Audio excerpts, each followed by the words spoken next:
Prepare yourself for one of the most electrifying showdowns you'll ever witness. In this gripping tale, a seemingly humble bartender in a quiet Arizona town finds her world turned upside down when a ruthless biker gang tries to seize control. Little do these outlaws know, she's hiding an elite Delta Force background, and she's more than ready to defend her new home at any cost. From secret ambushes to heart-stopping chases in the desert moonlight, every moment is packed with tension, courage, and raw determination. Curious about who triumphs when the dust finally settles? Don't miss out on the full story. Hit that subscribe button right now to show your support and stay updated on more thrilling narratives. Trust us, you'll want to be in the front seat for all the twists, turns, and ultimate resolution of this high-stakes conflict. Join the community, share your thoughts, and help keep these incredible stories coming. The scorching Arizona sun cast elongated shadows across the highway leading to Willow's End, a quaint desert town that few tourists bothered to visit. The desert scenery was both harsh and alluring, miles of red sandstone, tumbleweeds dancing in the breeze, and an endless sky that turned pink and gold at sunrise. At the center of this quiet realm stood the Thunderbird Roadhouse, a modest bar with a peeling sign that once boasted neon lights. Now the lights were mostly broken, flickering half-heartedly at dusk. Locals still gathered nightly, sharing dusty stories over cold beer and jukebox tunes. On the surface, it looked like any other roadside watering hole in the American Southwest, where leather-vested truckers stopped for a whiskey and older couples paused on cross-country drives. Inside the bar, an understated woman named Sam wiped the counter with a faded rag. Her posture was unassuming, and her clothes, a loose-fitting shirt and worn jeans, did little to distinguish her from the dusty patrons. Yet there was a quiet intensity in her movements. She seemed to count footsteps near the door without turning her head and anticipate arrivals before they opened it. To the casual observer, Sam was just the bartender, silent, diligent, and polite to a fault. But to those with a keener eye, something about her hinted at an unspoken past. It could be the subtle shift of her stance when a stranger walked in, or the way her gaze swept the room, gauging potential threats. Thunderbird Roadhouse was her sanctuary, a place she'd claimed out of necessity. The building itself was older than the highway that cut through the desert. Its sagging wooden roof and dusty rafters had endured countless storms and scorching summers. Sam had taken ownership a few years back through a deal nobody else in town fully understood. She arrived with little explanation and even less fanfare. One day she was an unfamiliar face at a diner near the local gas station. The next she owned the Roadhouse, quietly fixing pipes, repainting walls, and restocking shelves with calm efficiency.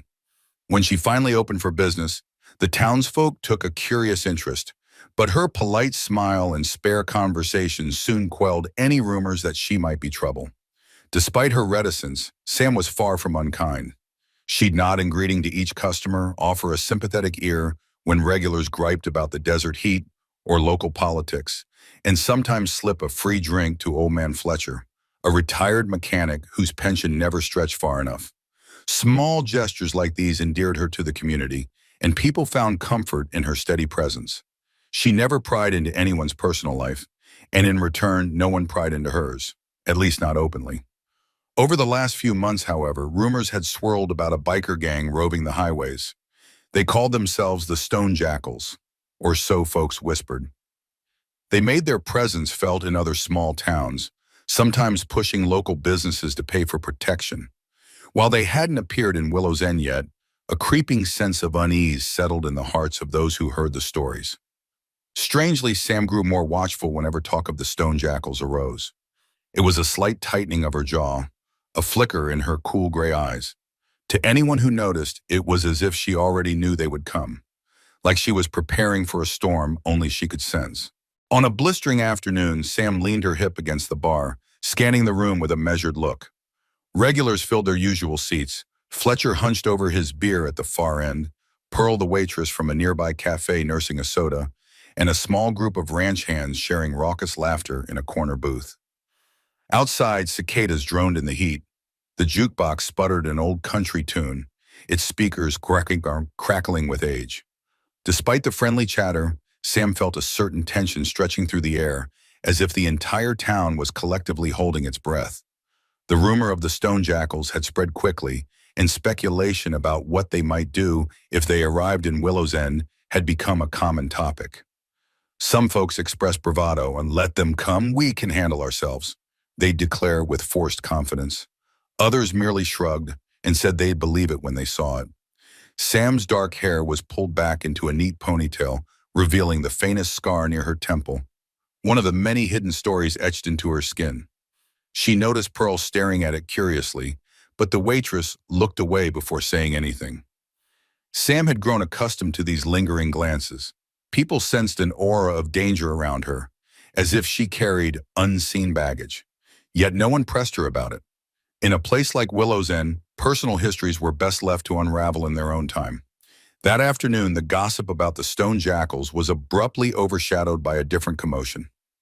Old Man Fletcher stood up unsteadily from his stool, stifling a cough. He claimed he could fix the air conditioning unit perched precariously above the bar's entrance. As he fiddled with the control box outside, his precarious balance gave way. In a flash, Sam darted around the bar and out the door. Without hesitation, she seized Fletcher's belt with one hand and the AC unit with the other, preventing a nasty fall. The speed and strength she displayed in that split second left onlookers stunned. How could this quiet bartender react with such lightning reflexes? A ripple of murmurs passed through the bar's patrons. Pearl rushed to help, but Sam had already stabilized Fletcher and guided him gently to a chair. "Just take it easy," she said in her low, reassuring voice. Fletcher blinked at her in surprise, mumbling something about his old age getting the best of him. The ranch hands exchanged knowing glances, a mixture of awe and curiosity crossing their faces.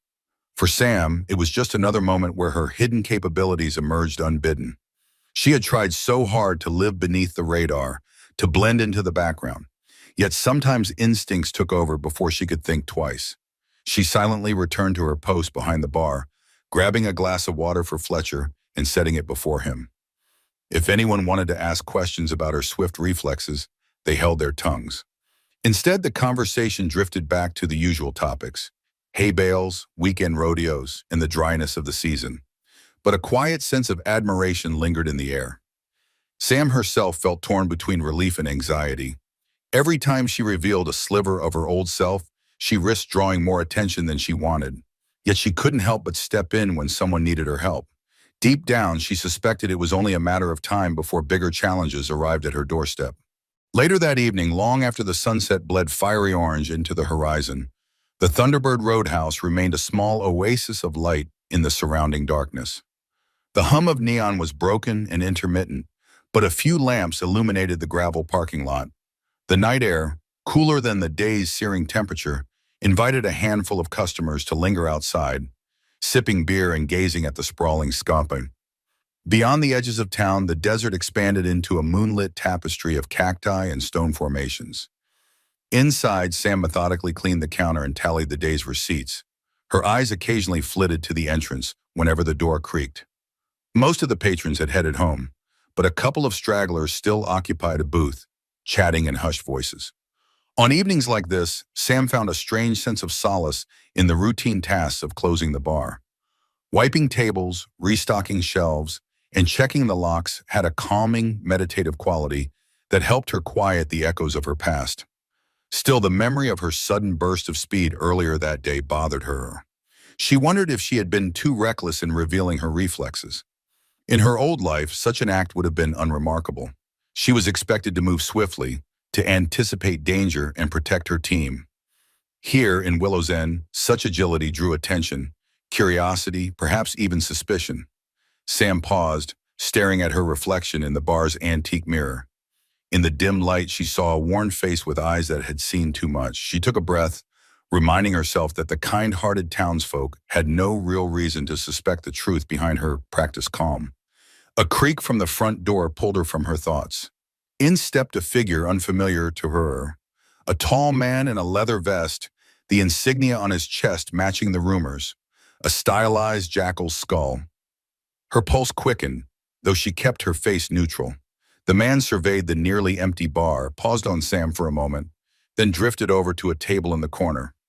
She noted how he carried himself, shoulders squared, a hint of swagger. A member of the Stone Jackals, here in Willow's End. Sam approached him with practiced calm.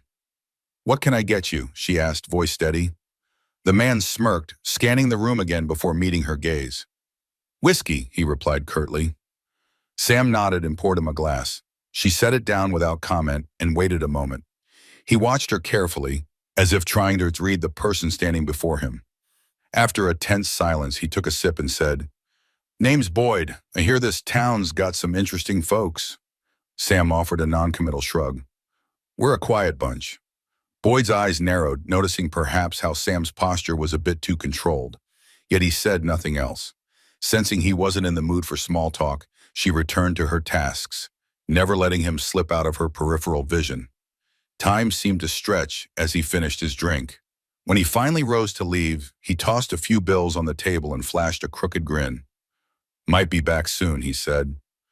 The words felt more like a warning than a promise. Sam watched him exit into the desert night, her breath hitching slightly. The Stone Jackals had arrived, and the clock had started ticking on the fragile peace she'd worked so hard to maintain. From that moment on, Sam's nights were marked by a subtle tension she couldn't shake. Willow's End had always been quiet after dark. Now it felt laden with a kind of suspense. She rarely saw Boyd in the following days, but she heard whispers that he and a few other bikers were seen cruising the highways that snaked around the desert. Some townsfolk shrugged it off, saying that bikers passed through all the time. Others, more nervous by nature, cast wary glances at strangers on motorcycles. Sam, for her part, maintained an outward calm. She served drinks, chatted cordially with customers, and made sure the roadhouse remained an inviting space. Inside, however, she was quietly preparing. Her years of training had taught her never to be caught off guard. Though she'd left that life behind, old habits die hard. She double-checked the locks on the roadhouse each night and took note of every new face that walked through the door. She started cleaning the back storeroom more frequently, an excuse to ensure her hidden trunk remained safely tucked away. Inside that trunk were tools of a trade she hoped never to practice again. Over the years, she'd sold or discarded much of her arsenal, but she held on to a few relics for emergencies. A compact M9 pistol, a reliable Remington shotgun, and a specialized combat knife etched with an eagle's insignia. Each item carried memories she'd rather forget, yet she knew better than to discard them outright. Meanwhile, life in Willow's End ambled along as usual, with local farmers tending their crops and the high school preparing for a county-wide sports meet. People gossiped about the influx of tourists heading to the Grand Canyon rather than any real trouble with bikers. If anything, the presence of a solitary stone jackal, like Boyd, was seen more as a curiosity than a threat, except by Sam, who recognized the ripples such a presence could create. She'd seen it before. A few scouts show up, test the waters, and then report back if the town seemed ripe for exploitation. One late afternoon, as Sam restocked the fridge with bottled beer, she overheard Pearl and a couple of ranchers discussing an alleged run-in with a group of bikers near the state highway. The ranchers claimed that they were forced off the shoulder when the riders sped by, nearly causing them to crash their pickup. "They were laughing," one rancher fumed, shaking his head, "like it was all some big game." Pearl, eyes wide, said she'd heard the sheriff in a nearby county was investigating property damage linked to a biker gang. Sam placed the last of the bottles on the shelf, her mind racing with possibilities. Could the Stone Jackals be behind this? And if so, how many of them were gathering? That night, Sam waited until the bar was empty and locked up earlier than usual. She set out for a drive along the dusty road leading away from Willow's End, passing sparse clusters of cacti and cracked earth. Her goal was simple: gather information. She cruised slowly, headlights cutting through the darkness, scanning for tire tracks or signs of a campsite. If the Stone Jackals were indeed converging nearby, she intended to find out. Though her plan was improvised, it reminded her of old missions: reconnaissance, stealth, readiness. For a moment, she felt the adrenaline spike that once had been a daily part of her life. It was both exhilarating and deeply unsettling, a tug-of-war between her present identity as a quiet bartender and the warrior she had once been. Sam drove for nearly an hour across back roads that wound through scrubland and weathered hills. Moonlight revealed the silhouettes of saguaro cacti standing like silent sentinels in the night. She kept her eyes peeled for any unusual activity, groups of motorcycles, the glow of a campfire, even fresh tire marks leading off the main path. Yet the desert was vast, and she found little concrete evidence. A few times she pulled over to check footprints near a dry wash or examine tracks that looked recent. Each time the wind howled across the sand, providing no answers. Eventually she turned back toward Willow's End, wrestling with a mixture of relief and unease. On one hand, there seemed to be no large encampment of bikers nearby. On the other, a group like the Stone Jackals rarely telegraphed their presence so openly. The fact that Sam had spotted no clear sign of them could mean they were scattered, or simply more covert than she anticipated. When she returned to the roadhouse, she found the parking lot empty save for her old pickup. The neon sign flickered, throwing ghostly shadows across the gravel. Sam stepped out and lingered outside the door, letting the desert wind whip across her face. She closed her eyes, recalling her time as an operative in Delta Force. Missions often began under the cloak of darkness, driven by intelligence that was vague or incomplete. She remembered the nerve-wracking tension of not knowing whether the enemy was hiding just beyond the horizon. Back then, she'd had a team, a group of skilled comrades who watched each other's backs. Here, she stood alone. In the weeks that followed, Sam's watchfulness heightened. Word spread slowly through the local grapevine that more bikers were being seen on the highways around the region. Fewer truckers dropped by the roadhouse late at night, unwilling to risk an encounter on the open road. One afternoon, Pearl mentioned that a store owner in a town 2 hours away claimed to have been harassed by a small group wearing Stone Jackals patches. They demanded a protection fee, an old racket Sam had seen play out in troubled areas overseas. The store owner had refused, and the men allegedly trashed his shop in retaliation. Sam's jaw tightened as she heard the account. Despite the rising tension, Willow's End itself remained untouched. Some optimists believed they might be spared, guessing that the Stone Jackals would skip a town so small it barely registered on a map. Sam, however, sensed a calm before the storm. From her vantage point behind the bar, she observed the mood of her patrons. Subdued conversations, nervous laughter, uncertain glances at every new arrival. She tried to project an aura of confidence, even though she felt the weight of her old instincts pressing down on her. Late one night as she closed up, her phone buzzed, a message from a number she hadn't seen in years. Only one line flashed on the screen. "Heard you might need backup?" Sam stared at it, heart pounding. Memories rushed back, secret missions, close calls, friendships forged in adversity.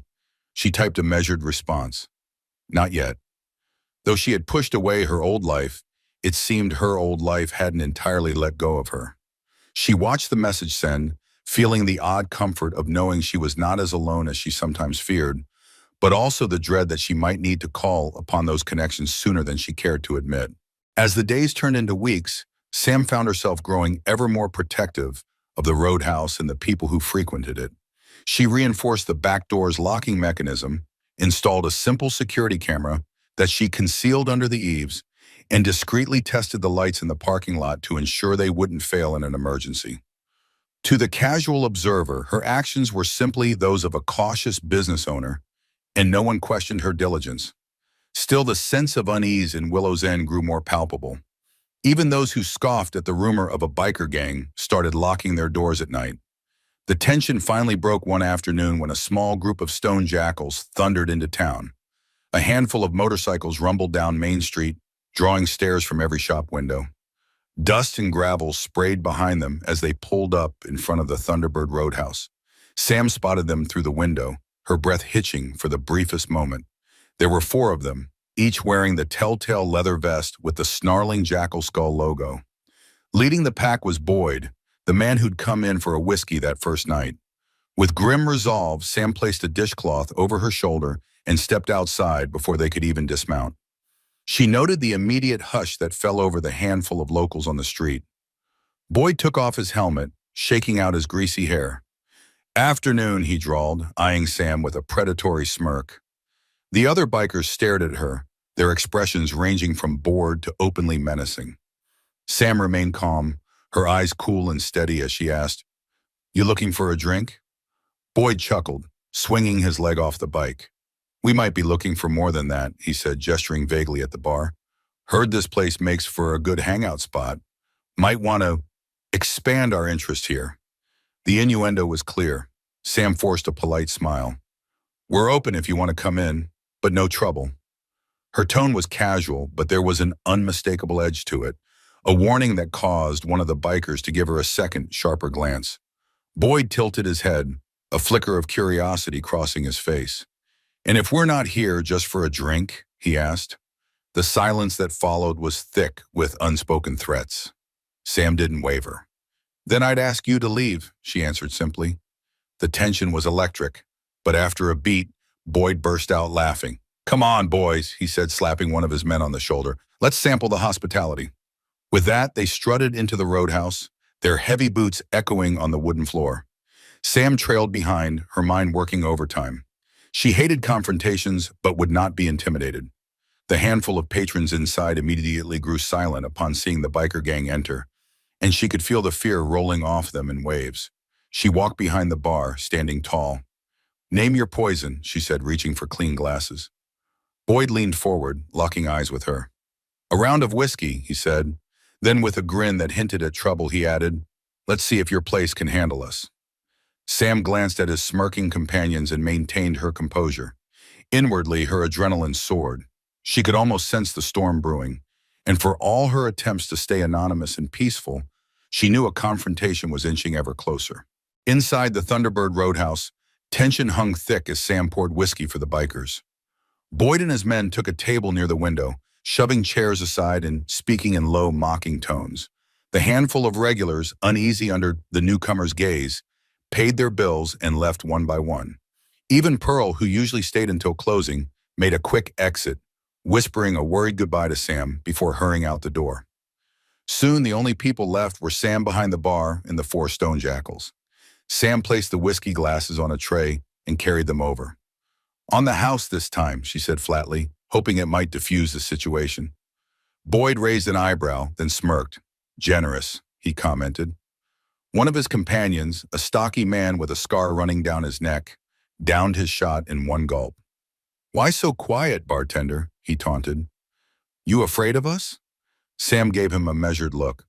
I'm just not much of a talker, she replied, keeping her voice steady. The men exchanged glances, clearly amused. They seemed to relish the power they wielded through intimidation. Boyd leaned back in his chair, propping his boots on the table. Word is we might be setting up some operations nearby, he said, swirling the whiskey in his glass. We like to make friends wherever we go, friends who understand how things work. Sam kept her expression neutral, recognizing the implied shakedown. Boyd continued, a place like this, off the main road, but still gets traffic, could be very useful to us. Sam carefully chose her words. I'm not interested in new partners, she said. I run the roadhouse by myself. Boyd chuckled, exchanging a look with his men. Let's just say that if you cooperate, you'll find us to be very protective. If not, well, accidents happen. His tone was light, but the menace behind it was unmistakable. The roadhouse suddenly felt small, and the overhead lights seemed to buzz louder than normal. For a long moment, no one moved. Sam could practically feel her pulse pounding in her ears. She had lived through enough real battles to know the difference between bluffing and true danger. And these men, with their hardened eyes and easy threats, were more than capable of violence. Carefully, she placed her hand on the back of a nearby chair. I'm just a bartender, she said. If you want to finish your drinks, go ahead. But if you're trying to scare me, you're wasting your time. In the charged silence, the stocky biker with the scar scoffed. He half rose from his chair, fists clenched, until Boyd shot him a warning glance. With a grin that didn't reach his eyes, Boyd stood up as well. He pulled out a few crumpled bills, tossed them on the table, and then leaned in close to Sam. We'll be in touch, he murmured, the hint of a threat threading through his voice. Then he and his men walked out, their footsteps echoing on the wooden planks. Sam watched from the doorway as they revved their engines and tore down the street in a cloud of dust. She exhaled slowly, the adrenaline still coursing through her veins. She knew they would be back, and that the next visit would likely be far less cordial. The days that followed were a study in unease for both Sam and Willow's End. Word spread quickly that the Stone Jackals had staked a claim on the roadhouse, at least in their eyes. Locals approached Sam with worried looks, asking if she'd be okay. She would offer a reassuring nod but gave few details, not wanting to feed into the growing panic. Yet behind her calm facade, her mind churned with possibilities. How far would Boyd and his gang go? Would they resort to immediate violence, or would they try to coerce the town into submission first? Sam found temporary comfort in routine tasks. She polished glasses until they gleamed, reorganized the storeroom, and even repainted a portion of the exterior wall that had been covered in dust and minor graffiti. At night, she locked up early whenever traffic was slow, heading home to her small trailer on the outskirts of town. Once there, she examined her hidden trunk of old equipment, checking the weapons for rust or malfunction. The mere act of holding her old sidearm caused memories to flood back. Fragments of operations, the echo of gunfire, the faces of comrades she hadn't seen in years. It was a life she desperately wanted to leave behind. But as the tension grew, she felt the slow, inexorable pull of her past, urging her to be ready for what might come. The stone jackals didn't make an immediate return, but their presence was felt in other ways. A local rancher reported that two men on motorcycles had confronted him about letting them use an abandoned barn for storage. When he refused, they slashed his truck's tires. Another resident swore he saw a biker scoping out the local diner, scribbling notes in a small notepad. Rumors flared about extortion attempts in towns farther up the highway, and each time the whispered question arose, when will they come back for the roadhouse? Sam knew the question was not if, but when. Late one evening, after she had closed up, she sat alone at a corner table nursing a cup of black coffee. The neon sign outside flickered in the window's reflection, mirroring the uncertainty she felt. She thought about calling that old number, the one that had texted her earlier about backup. But the notion of dragging someone else into this fight made her stomach turn. She remembered too vividly the sting of loss, the weight of responsibility when things went sideways on a mission. Bringing someone else into her personal battle felt was selfish. Still, her rational side argued that there was no way she could face an entire biker gang alone, not if they decided to come at her with real force. She also feared for the safety of Willow's End, which lacked the resources to fend off a violent gang. The sheriff's department was miles away, chronically understaffed, and rarely ventured into these remote parts unless there was a severe emergency. Sam could almost hear her old commanding officer's voice in her head. No one fights alone, Carter. Learn to use every ally you have.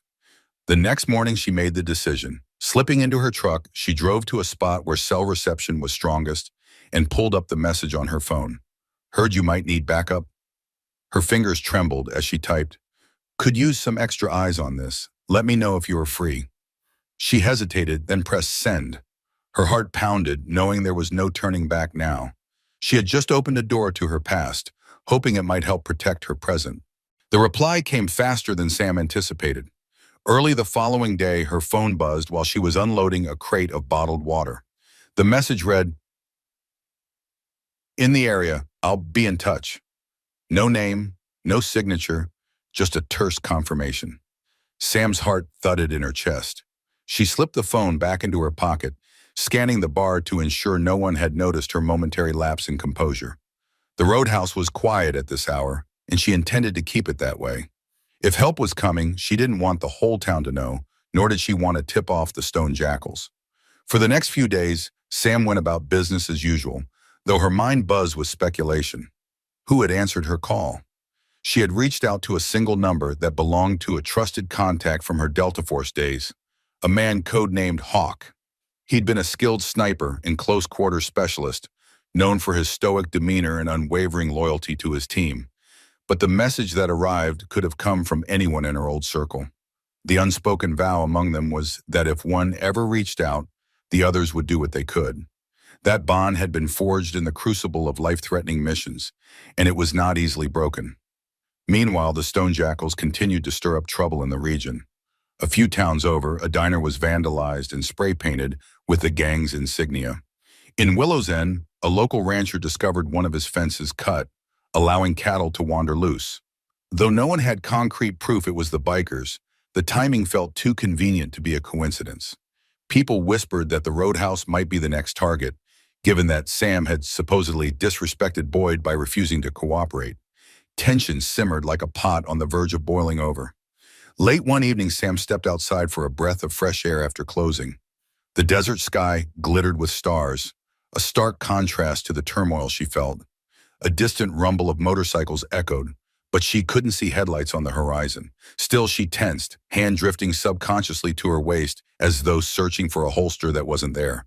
She let out a slow breath, reminding herself to remain calm. That's when she heard a car approaching, its engine softer than that of a motorcycle. Headlights cut through the darkness, revealing a dark SUV rolling into the gravel parking lot. Sam's pulse quickened.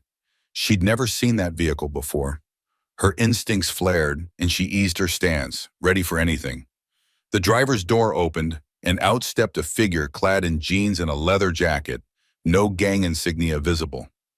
The person lifted a hand in greeting. "Sam," the stranger said, voice low and calm.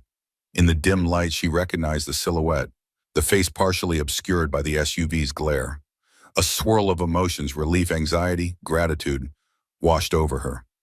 One thing was certain, the reinforcements had arrived, and with them, the past she'd tried so hard to bury. Stepping forward, she managed a faint smile, bracing herself for the next chapter of her life in Willow's End.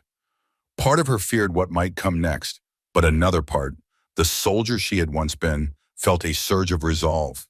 If the Stone Jackals wanted a fight, they would find that the silent bartender of Thunderbird Roadhouse was more than capable of defending her turf. Sam's eyes adjusted to the glare of the headlights as the SUV's engine fell silent. The figure who emerged looked both familiar and foreign against the desert backdrop. He stood tall, lean but solid, with a confident stance that told Sam he hadn't lost his edge since their days in the service. His face was partially in shadow, but when he stepped closer, the dim bar lights revealed the unmistakable features of the man they used to call Hawk. A faint scar traced a path along his jawline, one he'd earned on a mission that felt like a lifetime ago. In the tense quiet of the Arizona night, Sam felt a surge of conflicting emotions. Relief at the sight of an old ally, guilt for dragging him into her personal war, and a hint of unease for the memories that threatened to resurface. Hawk broke the silence with a low, steady greeting. "Heard you might need another set of eyes," he said, echoing the message he had sent. Sam gave him a tight nod. "Didn't expect you to show up so fast."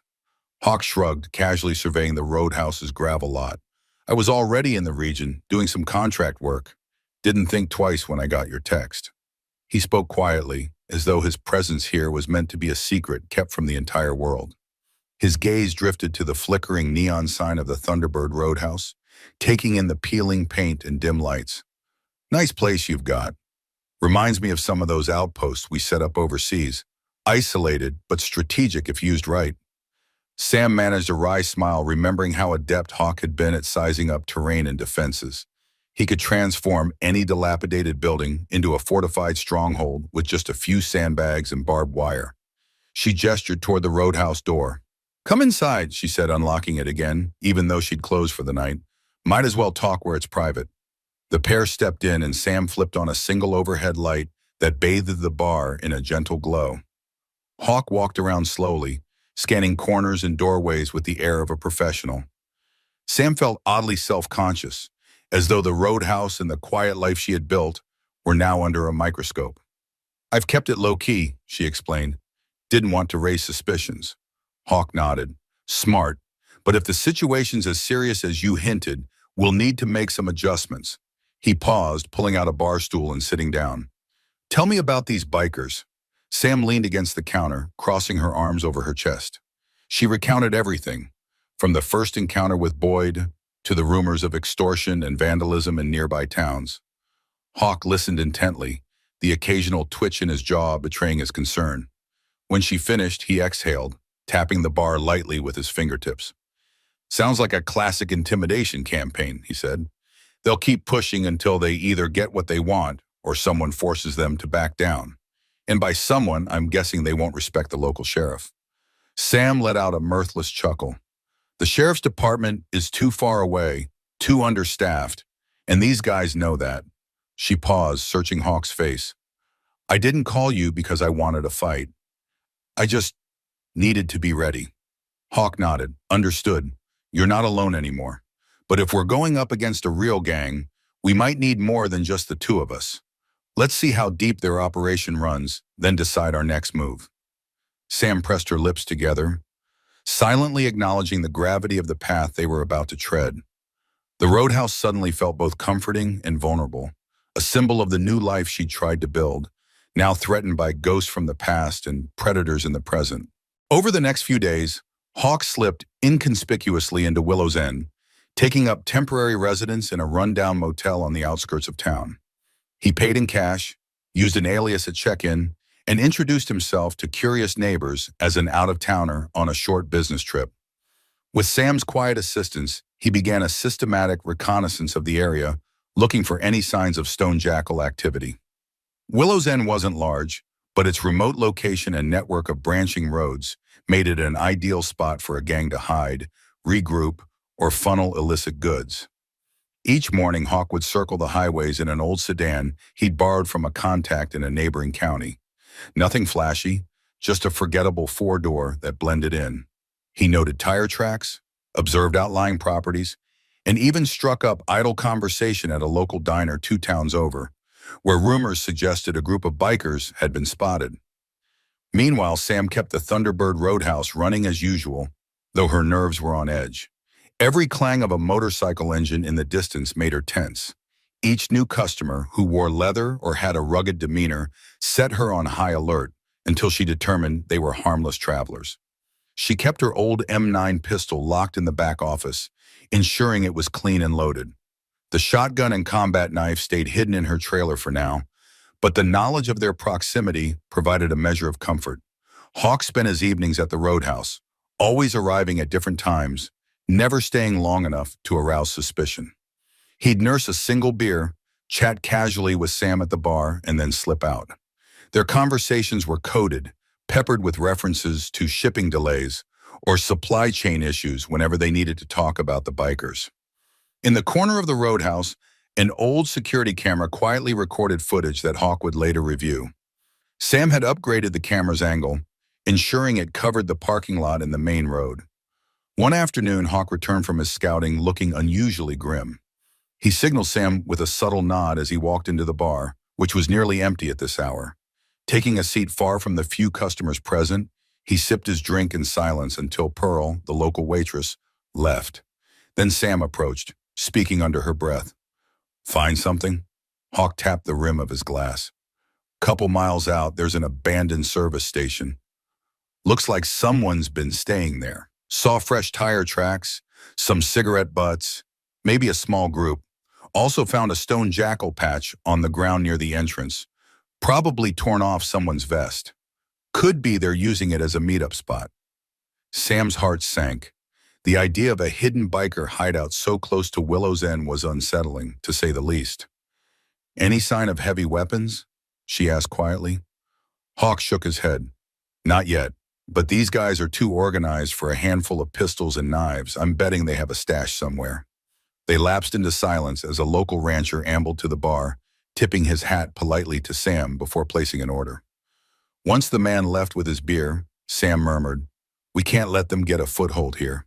If they dig in, this town won't stand a chance." Hawk's expression hardened. "Agreed, but we need to gather solid intel first.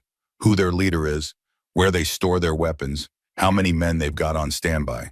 Then we plan our move." Sam nodded, but unease gnawed at her. She could almost sense the storm clouds gathering over Willow's End. The tension that had once been subtle was now a low rumble, threatening to erupt. She cast a glance around the quiet bar, wishing for simpler days. Yet beneath her concern, a spark of grim determination flickered. She had walked away from a life of combat once, but if it came down to protecting what she loved, she would not hesitate to pick up that mantle again. As Hawk and Sam quietly gathered information, Boyd's men made their presence felt in less subtle ways. It began with small acts of vandalism, spray-painted logos on abandoned buildings, menacing graffiti warning locals to mind their business.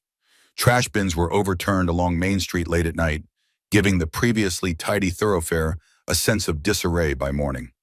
The townspeople, already wary, grew more unsettled. A few of the braver souls in Willow's End tried talking to the bikers whenever they roared into town. One local mechanic named Dalton approached them in the gas station parking lot, offering a handshake and free tune-ups to keep things friendly.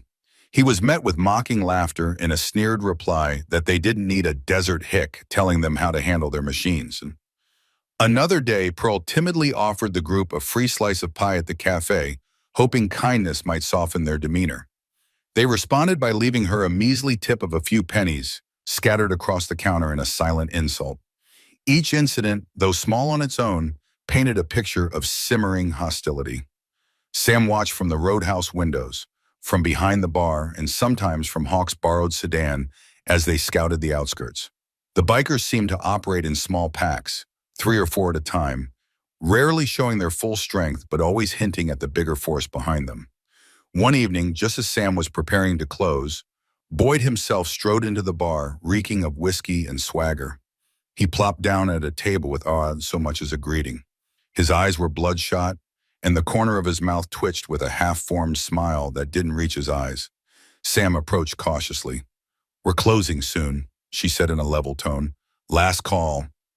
Boyd let out a low chuckle. "You should keep this place open all night for us. We're your best customers now, aren't we?" His voice carried a threat disguised as a jest. Sam merely raised an eyebrow. "I serve anyone who follows the rules," she replied, "but you've got 5 minutes to order." He leaned closer, his breath foul with alcohol. "Here's the deal, bartender. We want in on your business. Could be as simple as a weekly fee for our protection. You pay, we keep the trouble away." Sam suppressed a surge of anger. "There's no trouble here, except what you bring," she said, forcing calm into her voice. "And I'm not paying." Boyd laughed loudly, his voice echoing off the bar's wooden walls. "That's where you're wrong. Trouble's coming, whether you like it or not." His eyes flicked to the few remaining patrons, 2 old ranch hands who seemed frozen in place. "Think about it," he said, rising from his seat and swaying slightly. "This place is vulnerable. We can make your life real easy, or real hard." Without waiting for a response, he staggered to the door and kicked it open, lumbering out into the night. Sam let out a slow breath, gripping a nearby chair to steady herself. She looked at the ranch hands, who eyed her sympathetically, and tried to project a confidence she didn't fully feel. Deep inside, though, the well of her old self, the hardened operative who had survived countless perilous missions, was stirring. In the face of such blatant threats, retreat was not an option. When the bar finally emptied, Sam locked the doors and slumped against the wall, fatigue weighing on her. Outside, the desert wind kicked up dust and debris, swirling them into the starlit sky. She thought of Hawk, who was likely perched somewhere in the darkness, watching, waiting. For better or worse, the fight she had hoped to avoid was knocking on the door of the Thunderbird Roadhouse. Determined to seize the initiative, Sam and Hawk agreed that a more direct look at the bikers' gathering spots was in order. The abandoned service station Hawk had discovered seemed like the perfect place to start. Late one night under a moonless sky, they loaded up Hawk's borrowed sedan with a small assortment of gear, binoculars, flashlights, and a camera with a telephoto lens. Sam carried her M9 concealed beneath a worn canvas jacket, while Hawk had a compact revolver tucked at the small of his back. They weren't looking for a fight, but they knew better than to venture out unarmed. They left Willow's End by a roundabout route, taking a narrow desert road that looped around hills and cacti. With the headlights switched off, Hawk navigated by starlight and memory, creeping along at a snail's pace. The darkness pressed in on them, an enveloping cloak that felt both protective and ominous. Sam's heart hammered in her chest, a mixture of adrenaline and dread coursing through her veins. She cast a sideways glance at Hawk, who was calm as ever, eyes focused, jaw set in determination. Eventually, the faint silhouette of the old service station came into view. Hawk pulled the sedan off the road, parking behind a clump of mesquite bushes. They got out, quietly closing the doors behind them. The night air was crisp, carrying the subtle scent of sagebrush. Together they advanced on foot, using the natural cover of desert shrubs to hide their approach. In the distance, the crumbling structure stood silent and dark, its roof partially collapsed. A few hundred yards away, they paused. Sam raised the binoculars and studied the surroundings, and the service station looked deserted at first glance. No lights in the windows, no motorcycles in sight. But as her eyes adjusted, she noted subtle hints of recent activity. Footprints around a side door, fresh tire tracks cutting across the dirt lot. She whispered her observations to Hawk, who nodded in agreement. They crept closer, boots crunching softly on the sandy ground. At a broken window, Hawk gestured for Sam to keep watch while he slid inside. With a silent nod, she covered him, scanning the horizon for any sign of headlights or movement. Seconds ticked by, like hours until Hawk's figure reappeared, climbing back out with measured stealth. He waved Sam over to a corner where they crouched behind a stack of discarded wooden pallets. "Empty now," Hawk murmured, voice barely above a breath. "But they've got supplies stashed, crates of canned goods, water, and some ammo boxes. Didn't open them, but they're definitely stocking up." Sam felt a tightness in her chest. "So they're planning to stick around," she said grimly. "Maybe even expand operations." Hawk nodded. "This is more than just a hideout. It looks like a forward base. They're setting the stage for something bigger." Before they could discuss further, the distant roar of motorcycle engines shattered the silence. A cold jolt of fear slammed through Sam. She and Hawk exchanged urgent looks, then hastily retreated behind the station to avoid being caught in the open. The engines grew louder, accompanied by the crunch of gravel. Sam's hand found the grip of her M9. Her pulse raced as headlights swept across the dilapidated building. Peering from the shadows, they saw two motorcycles roll to a stop near the front entrance. Both riders wore the familiar Stone Jackals patch. One dismounted and flicked on a flashlight, illuminating the doorway. Sam held her breath, her heart pounding in her ears. If the bikers decided to explore the station thoroughly, a confrontation was inevitable. In that moment, all her training came rushing back. Awareness of cover, body positioning, exit routes. She locked eyes with Hawk, who gave a small nod, ready for whatever came next. They crouched in silence, listening to the bikers rummage around the service station's front area. Muffled voices drifted through the broken windows, though Sam couldn't make out every word. From what she could gather, the two men were there to check the supplies and possibly wait for more of their crew. Hawk and Sam pressed themselves against the wall, trying to remain unseen in the darkness. A sudden crash echoed from inside, followed by a burst of crude laughter. Sam tensed, realizing one of the bikers must have knocked over a crate. Their carefree attitude suggested they didn't expect any intruders. She glanced at Hawk, who signaled for her to stay put. Slowly, he angled his head around the corner of the building, trying to get a better visual. In a hushed tone, Hawk relayed what he saw. "They're messing with some boxes near the back. Looks like they're taking inventory." He paused, then added grimly, "They've got at least one shotgun leaning against the wall, possibly more firepower." Sam's stomach tightened. The next move would be critical. Engaging two armed bikers in a deserted location carried huge risks, not just for them, but for the entire plan to gather intel undetected. Yet letting them walk freely might mean the Stone Jackals would only strengthen their foothold. She weighed the options, recalling the golden rule from her Delta Force days. Mission clarity first. Direct engagement only if absolutely necessary. After a tense moment, Sam mouthed, "We can't blow our cover." Hawk nodded in agreement. Their best bet was to lay low, confirm the gang's capabilities, and slip away to plan a more decisive action. If they revealed themselves now, they risked a firefight that could end badly. Not to mention the Stone Jackals would know they were being watched. Minutes crawled by as the two bikers continued their business inside. Sam could feel her muscles start to ache from holding a crouched position, but she dared not move. Any rustle of gravel or scrape of boots could give them away. Occasionally, headlights swept across the nearby road, but no additional motorcycles arrived. Finally, one of the men barked, "We're done here," and they headed for the door.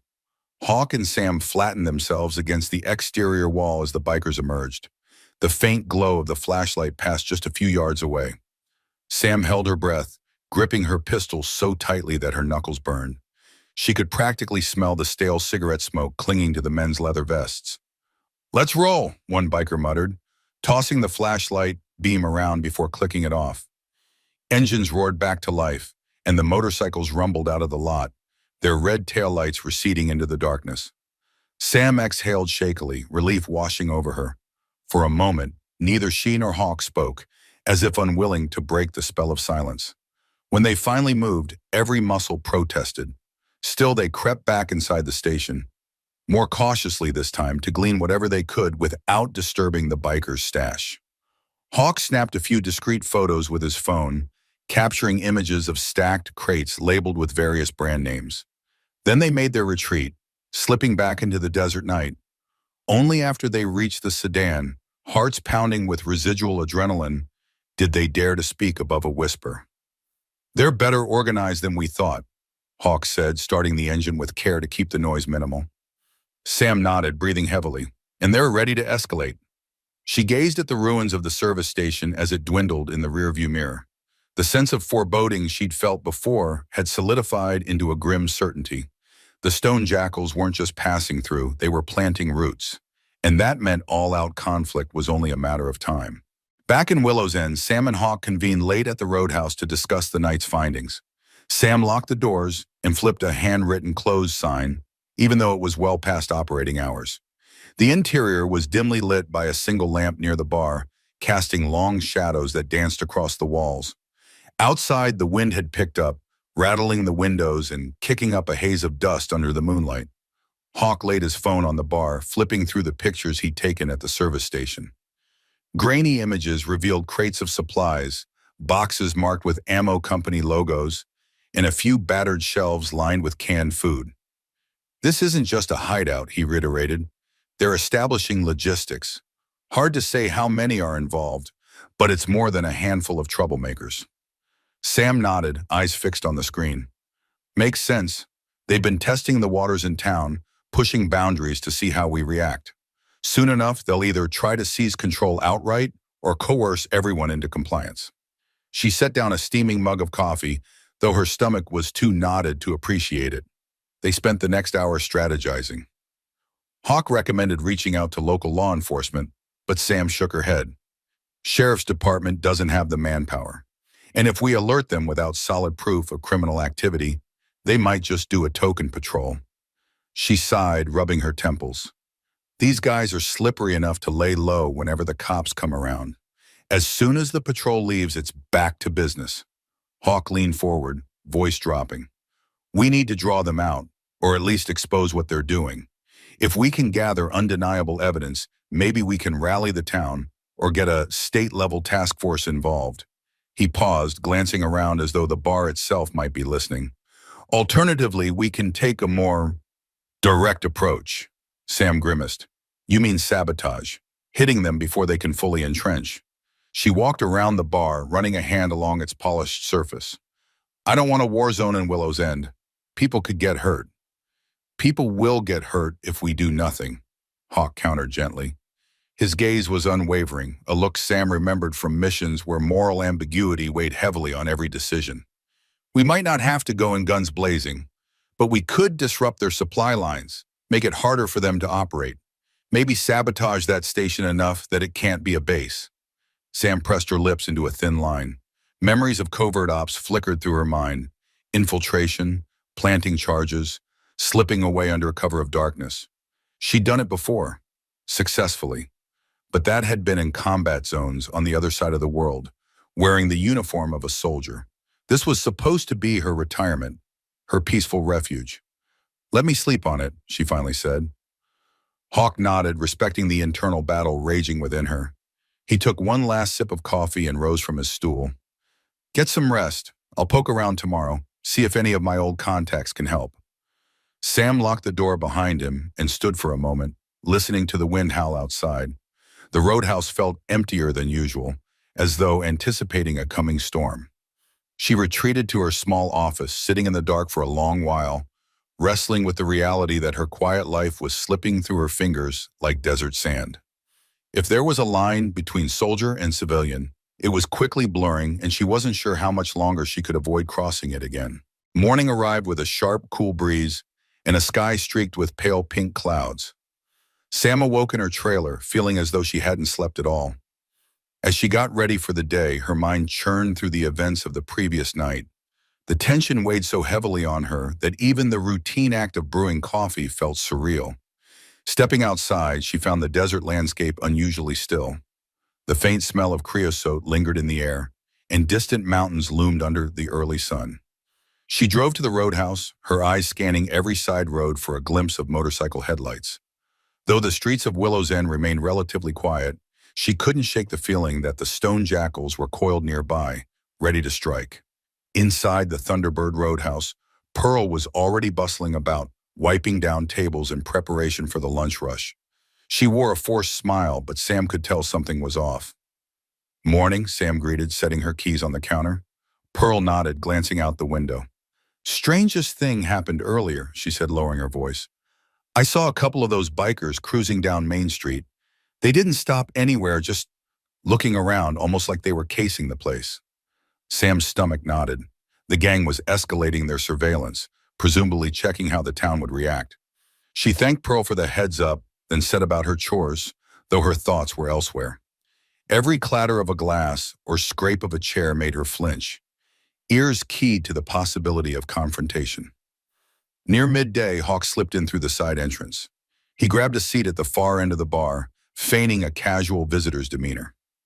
Sam brought him a soda, and they spoke in hushed tones whenever Pearl was out of earshot. "Any developments?" Sam asked, gripping a coaster so tightly her fingertips turned white. Hawk took a long sip before responding. "A contact of mine used to run security consulting around here. He confirmed the Stone Jackals have a rep for moving contraband, guns, drugs, whatever pays. They're known to set up temporary bases in remote towns and extort local businesses. Then they funnel illegal goods through back roads." He paused, setting the glass down. "They're bad news, Sam. The real deal." She swallowed hard, scanning the roadhouse to ensure no one else was listening. "We need a plan," she said simply. Hawk nodded. "I've put out feelers for more help. Don't know if they'll come through, but we can't wait around. Tonight, I'm heading back to the service station. Might place a tracker on any vehicles they leave behind. If we can monitor their movements, we'll know when and where to expect them." Sam considered this, torn between her aversion to further escalation and the stark reality that ignoring the threat would only embolden the bikers. "Let me come with you," she said, voice firm. Hawk met her gaze. "You sure?" "I am," Sam replied, though her heart pounded at the thought. "We go together. That way we have each other's backs." Hawk didn't argue. He merely gave a short nod of approval. As Pearl returned, Sam slid down the bar, resuming her role as the attentive bartender. But her mind churned with a sense of grim determination. She'd never asked for this fight, but it had come to her doorstep regardless. And if the Stone Jackals wanted to bring chaos into Willow's End, they would soon learn they'd picked the wrong quiet bartender to push around.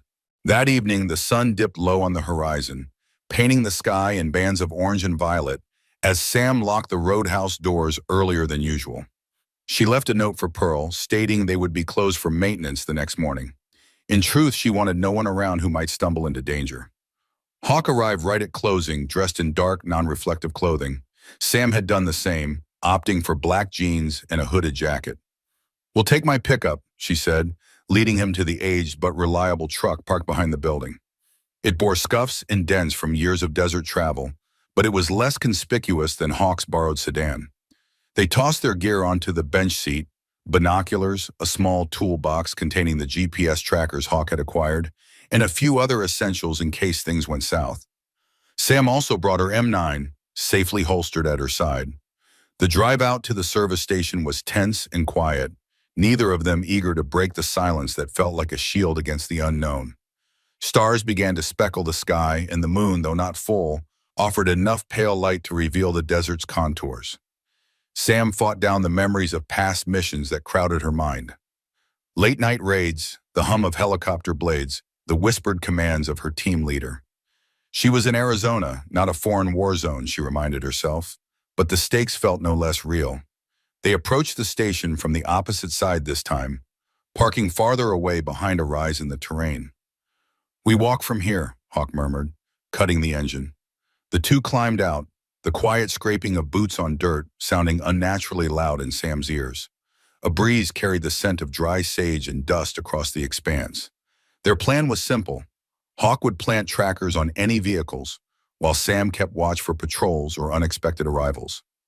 The key was stealth. If they were discovered, they risked a firefight that would alert the entire gang. and possibly bring retribution down on Willow's End before they were prepared. Crouching low, they crossed the open ground at a methodical pace. The service station loomed ahead, a dark silhouette against the star-flecked sky. Tonight, however, there was a faint light flickering from within, a sign that some of the bikers might be on site. Sam's pulse quickened, adrenaline flooding her veins. She nodded at Hawk, who returned a reassuring look. Slipping around back, they found two motorcycles parked haphazardly near a side entrance, as well as a pickup truck with out-of-state plates. Hawk gripped Sam's shoulder briefly, a silent cue to stand guard, before he knelt by the pickup's rear bumper. Carefully, he attached a small, magnetized tracker to the undercarriage, then moved to the bikes. Each had a small space behind the engine block where a tracker could be concealed. Sam kept her eyes peeled, scanning the station's rear windows for any sign of movement. Through the shattered glass, she could make out the dim glow of a single lantern. The murmur of low voices drifted out into the night. Fear coiled in her gut, but she steeled herself, focusing on her breathing to remain calm. Hawk finished his task in minutes, though it felt like hours to Sam. Just as he was securing the final tracker, a door creaked from within the station. Sam froze, pressing herself against the wall as footsteps approached. If someone stepped outside now, they'd be face to face with intruders. She raised her M9, heart thundering, ready for the worst. Yet luck, or fate, was on their side. The footsteps halted and the door slammed shut again, the voices retreating inside. Hawk signaled Sam with a quick hand motion, and they withdrew into the darkness. Mission accomplished for the moment. But as they carefully made their way back to the truck, Sam knew this was only the beginning. The trackers would help them gather intelligence, but the price of discovery was soaring higher with every risk they took. The following morning, Sam and Hawk met at a secluded spot behind the roadhouse, away from prying eyes. With Hawk's phone in hand, they watched the real-time GPS pings from the 3 trackers he'd successfully planted. 2 dots remained stationary near the abandoned service station, presumably the motorcycles. The 3rd dot, the pickup truck, had moved several miles east before stopping at a location on the outskirts of an even smaller town than Willow's End. Hawk zoomed in on the satellite map. "Looks like some kind of ranch property," he murmured. "This could be a stash house or another safe spot they're using." Sam leaned in, a frown etched on her face. "We can't be chasing them all over the desert. If we spread ourselves too thin, we'll lose the advantage of surprise." She gestured to the phone. "Let's keep monitoring for a pattern, see if they make regular supply runs or gather in large numbers somewhere." Hawk nodded. "I'll give it a few days, track their comings and goings. We need to identify a choke point, somewhere we can disrupt their operations without turning the whole region into a battlefield." He glanced around to ensure they were alone, then lowered his voice. "In the meantime, I've got a couple of old friends who might be willing to help, off the books, former military types, like us." Sam hesitated, chewing her lip. The notion of calling in more people sent a jolt of guilt through her. She recalled how she'd left that life behind, determined not to drag anyone else into deadly situations. But the Stone Jackals were no ordinary threat, and Willow's End deserved a fighting chance. "If they're trustworthy," she finally said, "and if they can be discreet." Hawk gave a small nod. "They're discreet, all right, but they won't come cheap, and we can't exactly build a town for this." Sam rubbed her forehead. Funding a covert defense force out of her own pocket was daunting, especially since the roadhouse was barely breaking even. Yet the cost of doing nothing was far steeper. "We'll figure it out," she said quietly. "Maybe some folks in town can chip in if they realize what's at stake." Their conversation was cut short by the sound of approaching voices. Pearl and a few regulars strolled into the roadhouse's back lot, curious about the owner's meeting.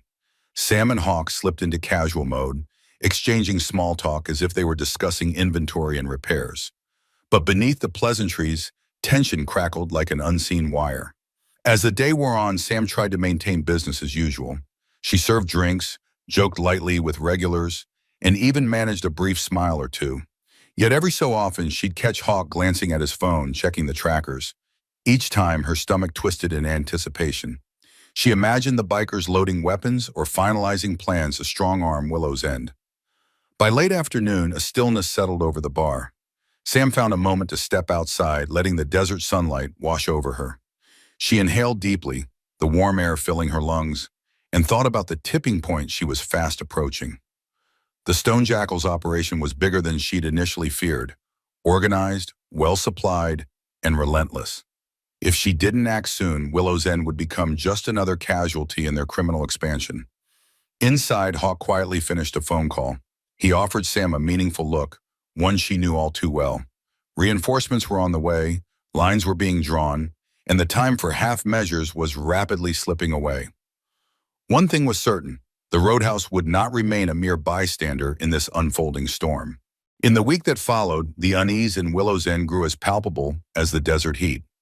News of the Stone Jackal's threats continued to spread, and though only a fraction of the townspeople knew the full scope of the gang's operations, nearly everyone sensed a storm brewing. Business owners began shutting their doors earlier, and parents hurried their children home before dusk. A once laid-back community was sliding into collective apprehension, and the tension was visible in the tight-lipped expressions of the locals who gathered at the Roadhouse. For her part, Sam juggled two realities: the day-to-day routine of a bartender and the covert planning sessions with Hawk. By daylight, she poured drinks, listened to small-town gossip, and offered calm smiles to patrons who needed reassurance. At night, she and Hawk monitored the GPS trackers, mapped out potential Stone Jackal routes, and speculated on the next move the gang might make. Each time a tracker showed movement toward Willow's End, Sam's heart would thump against her ribs. Each time, she'd wait for signs that the bikers might be planning a raid, only to see the signals veer off in another direction. It felt like being haunted by shadows, ever present, but never fully materializing. Meanwhile, Hawk reached out to his old contacts. The calls were terse and cryptic, often placed from random spots in the desert to avoid drawing attention. The men he spoke to were mostly veterans, some of them with backgrounds as murky as Hawk's and Sam's own. "They might come," he'd tell Sam, sounding both hopeful and resigned. "If they do, we'll have enough muscle to handle this." But Sam could tell these were not sure bets. Old comrades in arms had their own scars and secrets, and loyalty could be a complicated currency. The next turning point came on a scorching afternoon when Boyd himself sauntered into the Roadhouse with three of his closest thugs. One was the stocky man with the scar across his neck. The other two were newcomers: a lanky blonde with a sneer permanently etched on his face, and a broad-shouldered brute whose knuckles were tattooed with obscene slogans. They commandeered a table near the jukebox, eyeing Sam with a smugness that spoke of impending conquest. As she served them drinks, Boyd made no secret of his intentions. "You know, bartender," he drawled, leaning back in his chair with an arrogant stretch, "a place like this could be booming if you'd play ball. I've seen the highways out there. Lots of truckers, lots of wanderers. You partner with us, we bring in more customers. Everyone wins." His voice was pleasant, almost businesslike, but his eyes gleamed with malice. Sam kept her composure. "Your kind of business isn't welcome here," she said, her tone edged with finality. The tension flared, a silent standoff that froze the other patrons in place. After a moment, Boyd merely grinned, a thin, menacing curve of the lips. He gestured to his men, and they filed out without paying for their drinks. Yet as they left, the lanky blonde deliberately knocked a bar stool to the floor, the loud clatter echoing the threat they didn't bother to voice. Sam's jaw clenched. Each confrontational visit chipped away at Willow's End's sense of safety and at her own patience. That evening, once the bar had emptied and Hawk had arrived, they both agreed the time had come for decisive action. Their quiet intelligence-gathering phase was nearing its limit. If they waited any longer, the Stone Jackals would strike first, and the ensuing damage could devastate the town she had grown to love. 2 days later, reinforcements arrived, but not in the way Sam or Hawk had expected. It happened just past sundown. Sam was locking up the Roadhouse early to avoid giving the Stone Jackals an easy target when two motorcycles rumbled into the parking lot. Alarmed, she reached instinctively for the M9 tucked beneath the bar, her heart pounding with the anticipation of yet another confrontation. As the riders cut their engines, Sam noticed something unusual. Neither wore the Stone Jackals patch.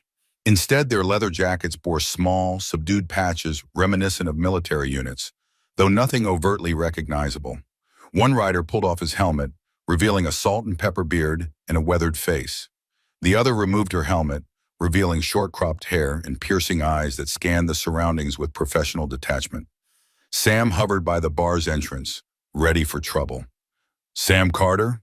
the bearded man asked, dismounting. His tone was respectful but firm. Sam gripped her pistol just in case.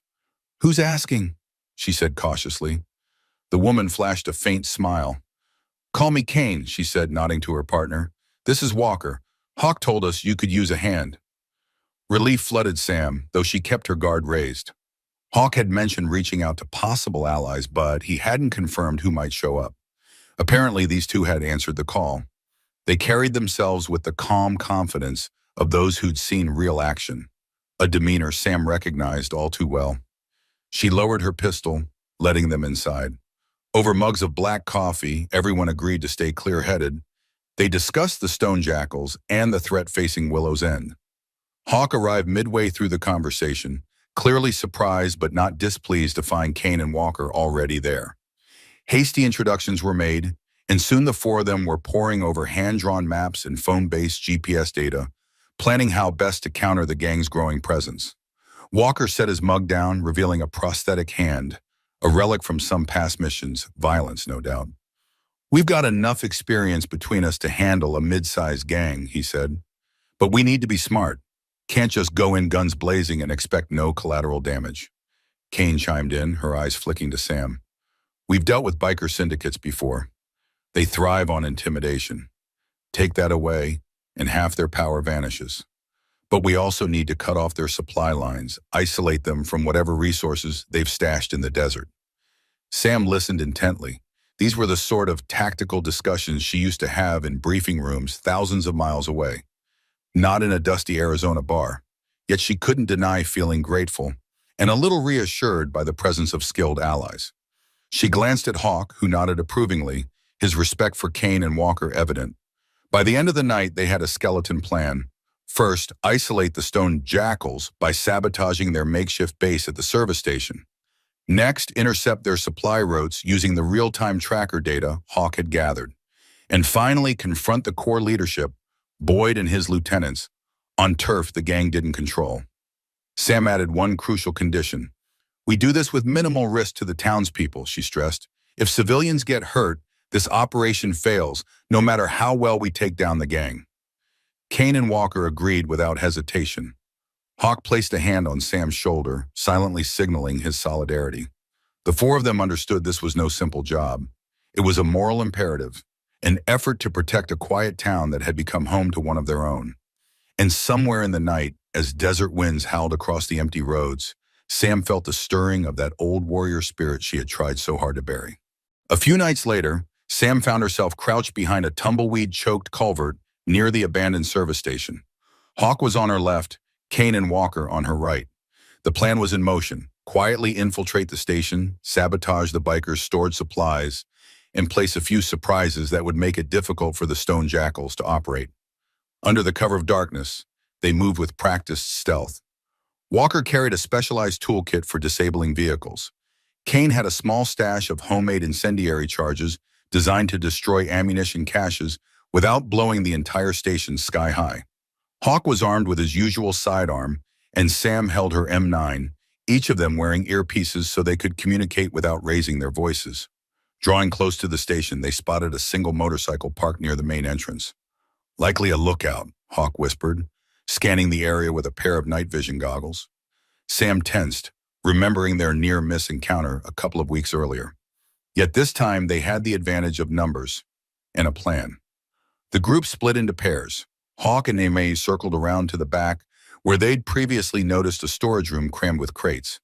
Kane and Walker slunk toward the front, tasked with taking out the lone sentry if necessary. Every step felt fraught with tension, the desert silence amplifying even the faintest noise. Sam could hear her own heartbeat pounding in her ears. When Sam and Hawk reached the storage room's entrance, a battered metal door, they quickly tested it. Locked. Hawk produced a small pry bar, and in mere seconds, they eased the door open with a gentle squeal of metal. Inside, rows of crates lined the walls, lit by a single flickering bulb dangling from the ceiling. Sam recognized some of the labels from the photos they'd taken before. Canned goods, fuel canisters, and boxes marked ammo. Outside, a muffled thud echoed, followed by a brief scuffle.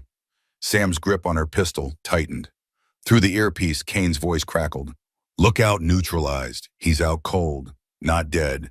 We're moving in." Hawk and Sam exchanged quick nods. They began planting small incendiary charges among the ammo crates. Each device was on a timed fuse, set to ignite and destroy the munitions without causing an uncontrolled explosion. Hawk worked with swift precision, occasionally glancing at Sam for confirmation. She assisted by steadying the crates and keeping watch on the entrance, her nerves taut as a drawn bowstring. Meanwhile, Kane and Walker sneaked through the station's main corridor, disabling or sabotaging any vehicles they found. Occasionally, Sam caught fragments of their whispered conversation over the earpiece. Bikes disabled, or found a stash of rifles, tagging them for destruction. The entire operation took less than 20 minutes. In that brief window, they rendered the Stone Jackal's forward base nearly useless. Sam felt a strange sense of exhilaration mixed with dread. She knew the gang would discover their handiwork soon enough, and that would likely escalate the conflict. But giving the Stone Jackals free rein was no longer an option. Just as they finished setting the last charge, Hawk tapped Sam's shoulder. "Time to go," he breathed, his voice low. She nodded. They retreated into the desert night, regrouping with Kane and Walker behind a distant ridge. The moment they were safely away, Hawk pressed a button on his phone. A few seconds later, faint pops and flickers lit the horizon. The Stone Jackals' ammunition and supplies were turning to ash, their advantage slipping through their fingers. Sam exhaled a shaky breath, her heart still hammering.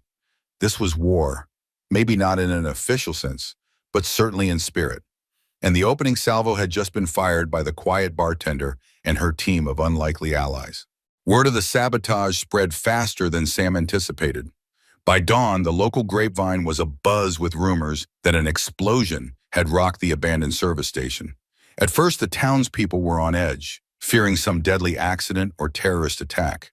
However, as details trickled in, no reported casualties, just destroyed gear, some dared to hope the Stone Jackals had finally been dealt a blow. But Sam knew better than to celebrate prematurely. The gang would be furious, and Boyd would be doubly determined to extract revenge. Indeed, throughout the day, she noticed more biker traffic around Willow's End. Groups of 2 or 3 rode past the roadhouse, glaring through the windows as if daring Sam to show her face. She stayed mostly indoors, feigning a slow business day, while Hawk, Kane, and Walker took turns patrolling the edges of town, armed and ready to respond if anyone tried to retaliate. Around mid-afternoon, a white pickup truck rumbled into the roadhouse's dirt lot. Sam peered through a gap in the blinds, heart lurching. Boyd stepped out of the passenger side, slamming the door so hard it rattled. Another biker, taller, with a shaved head, climbed out of the driver's seat, scanning the surroundings. Neither wore helmets, nor did they bother hiding their Stone Jackals patches. Sam took a deep breath, recalling the carefully crafted code phrase they had prepared. She lifted her phone and sent a single text, "Birds in the barn," to Hawk, Kane, and Walker. Instantly, she knew they would converge on the roadhouse's perimeter, though it might take them a few minutes to get into position. In that time, Sam would have to stall. She unholstered her M9, checked the safety, then hid it beneath a dish rag on the counter. As Boyd pushed open the door, Sam forced a casual stance, arms crossed over her chest. The roadhouse was otherwise empty. She'd sent Pearl home early, not wanting any innocent bystanders caught in the crossfire. "Well, well," Boyd sneered, stepping inside. "Heard something interesting happened last night. Fireworks in the desert." The shaved-head biker trailed behind him, lips curled in a silent snarl. Sam shrugged. "Must have been quite a show." Boyd's eyes flicked around the bar, searching for signs of anything amiss. "You wouldn't happen to know who messed with our stuff, would you? A few folks around here seem to think you might." Keeping her face neutral, Sam met his gaze. "I don't control rumors," she replied evenly. "People say all kinds of things." His smirk twisted into something darker. "Let's cut the crap, bartender. We know you had a hand in it, you and your friend with the fancy tactics." He nodded to his companion, who stepped forward menacingly. "We lost a lot of goods. Guns, ammo, supplies. You owe us. Tension coiled in the air. Sam could almost sense Hawk, Kane, and Walker positioning themselves outside. She just needed to draw this out a bit longer. Owe you? She said, feigning confusion. I don't recall ever borrowing anything from you. Boyd slammed his fist on a nearby table, rattling glasses. Don't play dumb with me, he roared. You think you can hide behind that quiet little bartender act forever? We know your type, ex-military, tough as nails. Well, guess what? We're not backing down. We'll own this town, one way or another. Sam felt her pulse spike. She slid a hand toward the hidden M9, her mind cycling through possible moves. Any second now, Hawk and the others would make their entrance. She just hoped they weren't too late. Before Sam could respond, the door swung open, flooding the roadhouse with daylight. In stepped Kane and Walker, each moving with casual but lethal poise.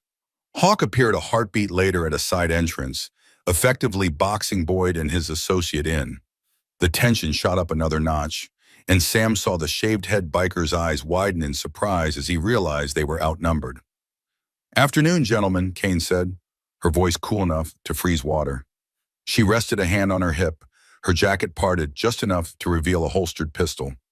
Walker, towering at her side, crossed his arms, the subtle shift in his stance letting everyone know he was more than willing to get physical if needed. Hawk glanced at Sam and gave a near imperceptible nod. She exhaled relief. Her backup had arrived. Keeping her M9 concealed, Sam addressed Boyd, maintaining an icy calm. You seem to have worn out your welcome, she stated. Might be time for you to go. The shaved-head biker looked ready to lunge, but Boyd raised a hand, still reeling from the sudden shift in power dynamics. He eyed the three newcomers, sizing them up with a scowl. So this is your little army, huh, bartender? He sneered. A washed-up sniper, a couple of mercenaries, and you? I've seen how you operate, Sam said. Intimidating towns, extorting honest people, threatening me. That all ends here. Boyd let out a harsh laugh, though it wavered with uncertainty. Or what? You'll shoot us down in broad daylight? The cops would love that. Hawk stepped forward, pulling his badge, the one he had earned for private security contracting, out of his jacket. Though not an official law enforcement badge, it was enough to sow doubt. We have evidence of your illegal activities, Hawk lied smoothly, including your stash at that service station. I'm sure the authorities would be interested in hearing about your involvement with arms trafficking. Sam fought to keep her composure, grateful for Hawk's quick thinking. There wasn't actually a direct link to law enforcement yet, but Boyd didn't know that. The shaved-head biker hesitated, glancing nervously at Boyd. Sam could almost see the gears turning in their heads. If these people had the means and the proof, a confrontation could spell the end of the Stonejackals, either behind bars or in a hail of bullets. Boyd's bravado faltered for the briefest moment. You think you've won something here? He snarled, trying to regain control. We've got a whole crew out there, and they're not going to sit back and let this slide. We know about your crew, Kane interjected, her voice dripping with scorn, from your storage facility in the desert to that ranch property east of here. You're running out of hiding spots. She tapped over her phone as though displaying incriminating footage. Next time, maybe we'll show up with actual law enforcement. An uneasy silence spread, thick with the possibility of sudden violence. Boyd looked around, clearly calculating the odds. Finally, he let out a frustrated growl, nodding sharply to his partner. We're leaving, he said, turning for the door. But don't think this is over. You've just declared war. The pair backed out of the roadhouse, maintaining eye contact until they reached their truck. Moments later, the engine roared to life, and they tore out of the lot, leaving a cloud of dust in their wake. Sam's legs felt suddenly weak, but she forced herself to stand tall. Kane locked the door behind them. Walker let out a breath he'd been holding. Hawk slid his badge back into his pocket, lips pressed in a grim line. Sam swallowed hard. War, she whispered, echoing Boyd's parting threat. Outside, the wind howled, as if echoing the promise of an impending clash that could tear Willow's End apart. After Boyd's ominous exit, the four of them gathered in Sam's small office behind the bar. The space was cramped, lined with extra bottles of liquor and a battered filing cabinet, but it offered relative privacy. Once the door was shut, they exchanged uneasy glances, the severity of the situation settling on them like a weight. So now they know we're not pushovers, Walker began, leaning against a wall. But that also means they'll bring everything they've got. Kane nodded in agreement. Their next move could be immediate. We should be prepared for a rapid escalation. Hawk tapped a dusty folder on Sam's desk. It contained printed maps of Willow's End, along with notes about the Stone Jackal's possible safe houses and known routes. We need to lock this town down, he said. Coordinate with anyone who's willing to help, without scaring them off. We can't do this alone, even with 4 of us. Sam inhaled, trying to quell the racing of her heart. She'd never wanted to involve innocent civilians, but Willow's End wasn't just any place. These were people she cared about. Pearl, Old Man Fletcher, the ranchers, and mechanics who depended on the roadhouse as a gathering spot. If the Stone Jackals launched a full-scale assault, the entire town would be at risk.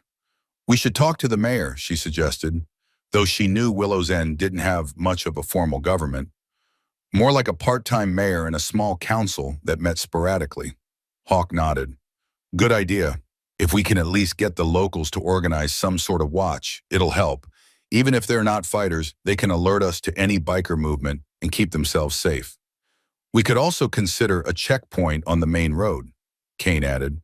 Something low-key, manned by volunteers, just to spot suspicious traffic. Walker crossed his arms. That's going to require a lot of trust. Most of these folks don't know us from Adam.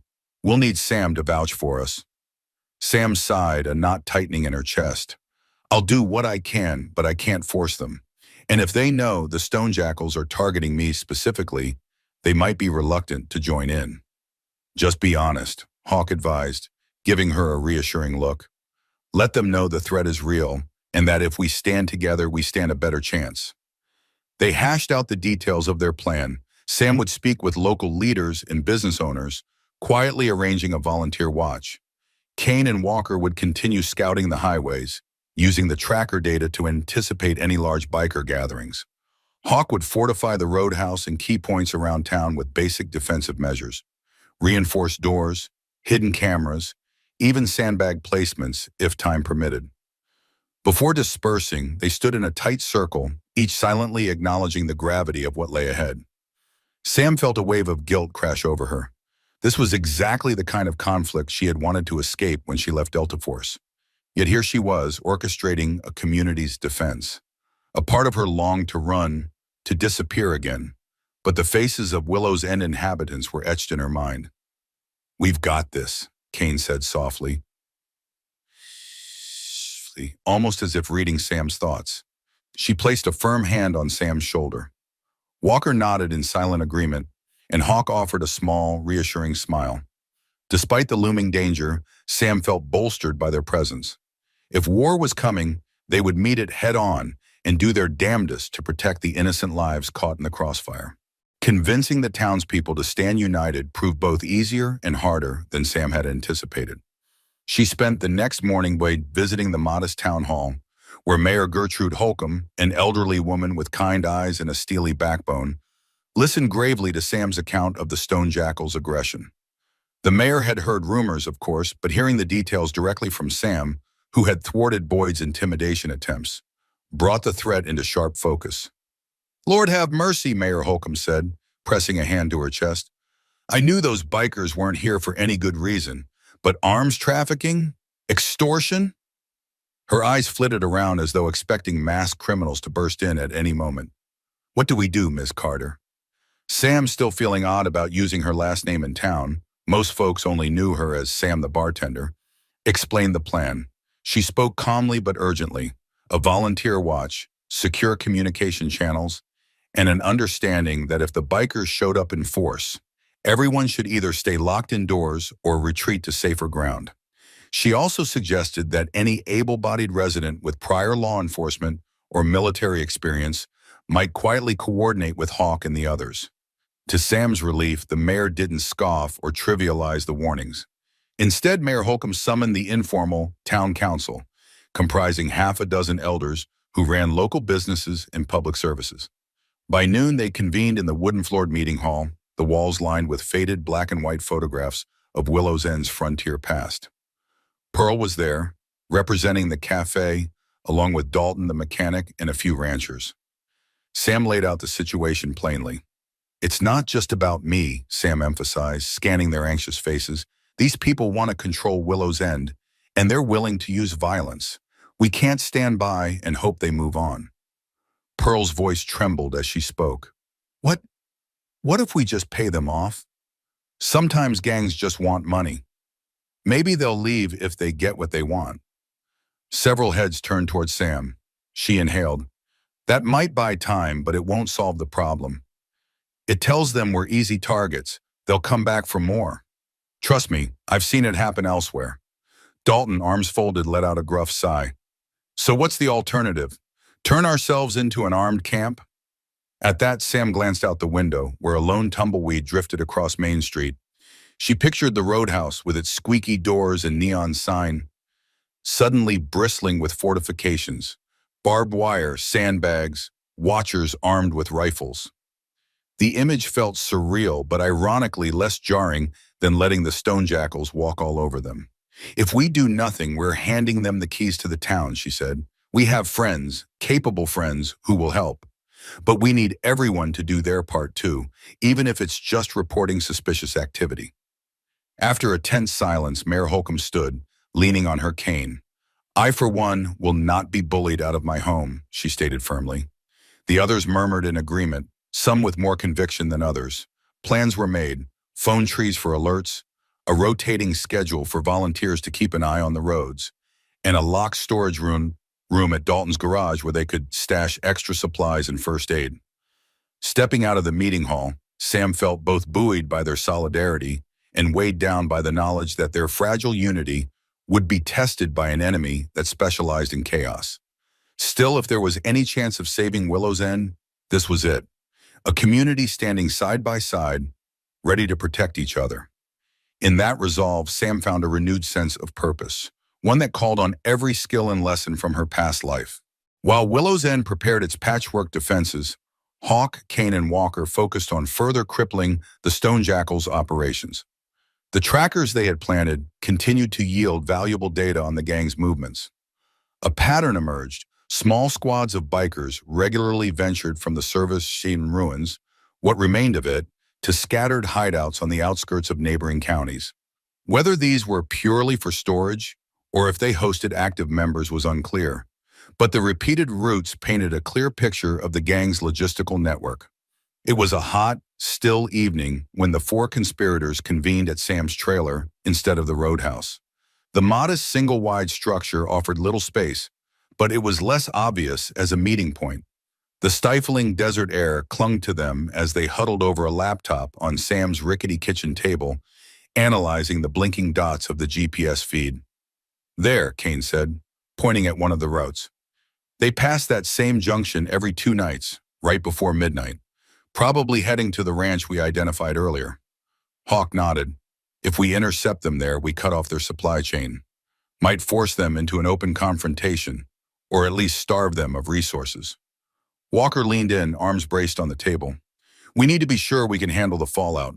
If we ambush them, they'll strike back hard. Are we ready for that? Sam exhaled, glancing out the small window at the dim silhouette of cacti under a waxing moon. We're getting there. The town's on alert. The volunteer watch is in place, and Dalton's got some basic barricades he can deploy if the bikers try a mass invasion. She paused, lips pressed tightly. But if we leave them alone, they'll pick us apart eventually. Kane nodded in agreement. Then let's plan the ambush carefully. We can't just roll up and start shooting. If we can stop their vehicles, confiscate or destroy their supplies, and get out, that might be enough to push them into retreat. In the cramped space, a rough strategy took shape.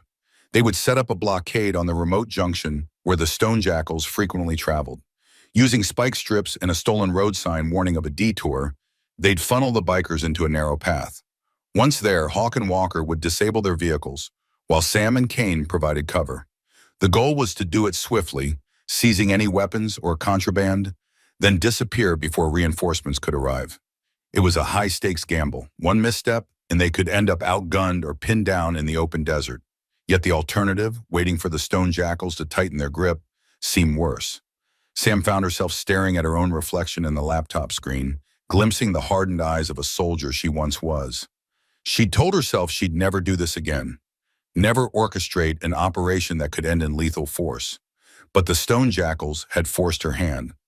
Late into the night, they fine-tuned the details, marking maps and triple-checking each roll. Walker would handle the spike strips, thanks to his mechanical know-how. Kane would set up a vantage point with a scoped rifle, ensuring they maintained overwatch. Hawk and Sam would stand by the blockade, prepared to confront the bikers head-on if necessary. When they finally wrapped up, exhaustion weighed on them like a heavy blanket. Hawk squeezed Sam's shoulder reassuringly, Kane offered a tight-lipped nod, and Walker gave a silent thumbs up. One by one they left, vanishing into the desert night. Alone in her trailer, Sam tried to sleep but found no rest. The upcoming ambush loomed in her thoughts, an imminent test of courage and skill that would determine whether Willow's End had a future or whether the stone jackals would claim it as their own. The night of the planned ambush arrived with the kind of clear sky that made the desert almost luminescent under the starlight. Sam and her allies spent the day making final preparations, each grappling with the weight of what was to come. By 11 o'clock, they were in position at the chosen junction, a lonely stretch of cracked asphalt that cut through miles of scrubland and rocky outcrops. Walker had placed a road closed sign ahead of the junction, redirecting any traffic down a narrow dirt path. Just beyond that point, he'd laid out spike strips concealed under a thin layer of dirt. Kane lay prone on a small ridge about 200 yards away, her scoped rifle trained on the intersection. Hawk and Sam waited beside their vehicles, hidden behind a cluster of boulders with a clear line of sight to the road. Time crawled. The desert night was deceptively serene. A light breeze rustled the mesquite shrubs, and distant coyotes howled at the moon. Sam's hands felt slick with sweat despite the cool air. She double-checked her M9, then looked to Hawk, who offered her a curt nod of reassurance. This was it, the moment they'd been planning for days. Shortly after midnight, the faint sound of motorcycle engines echoed across the stillness. Sam tensed, heart thudding. Through the binoculars, she spotted two bikes and a pickup truck following behind.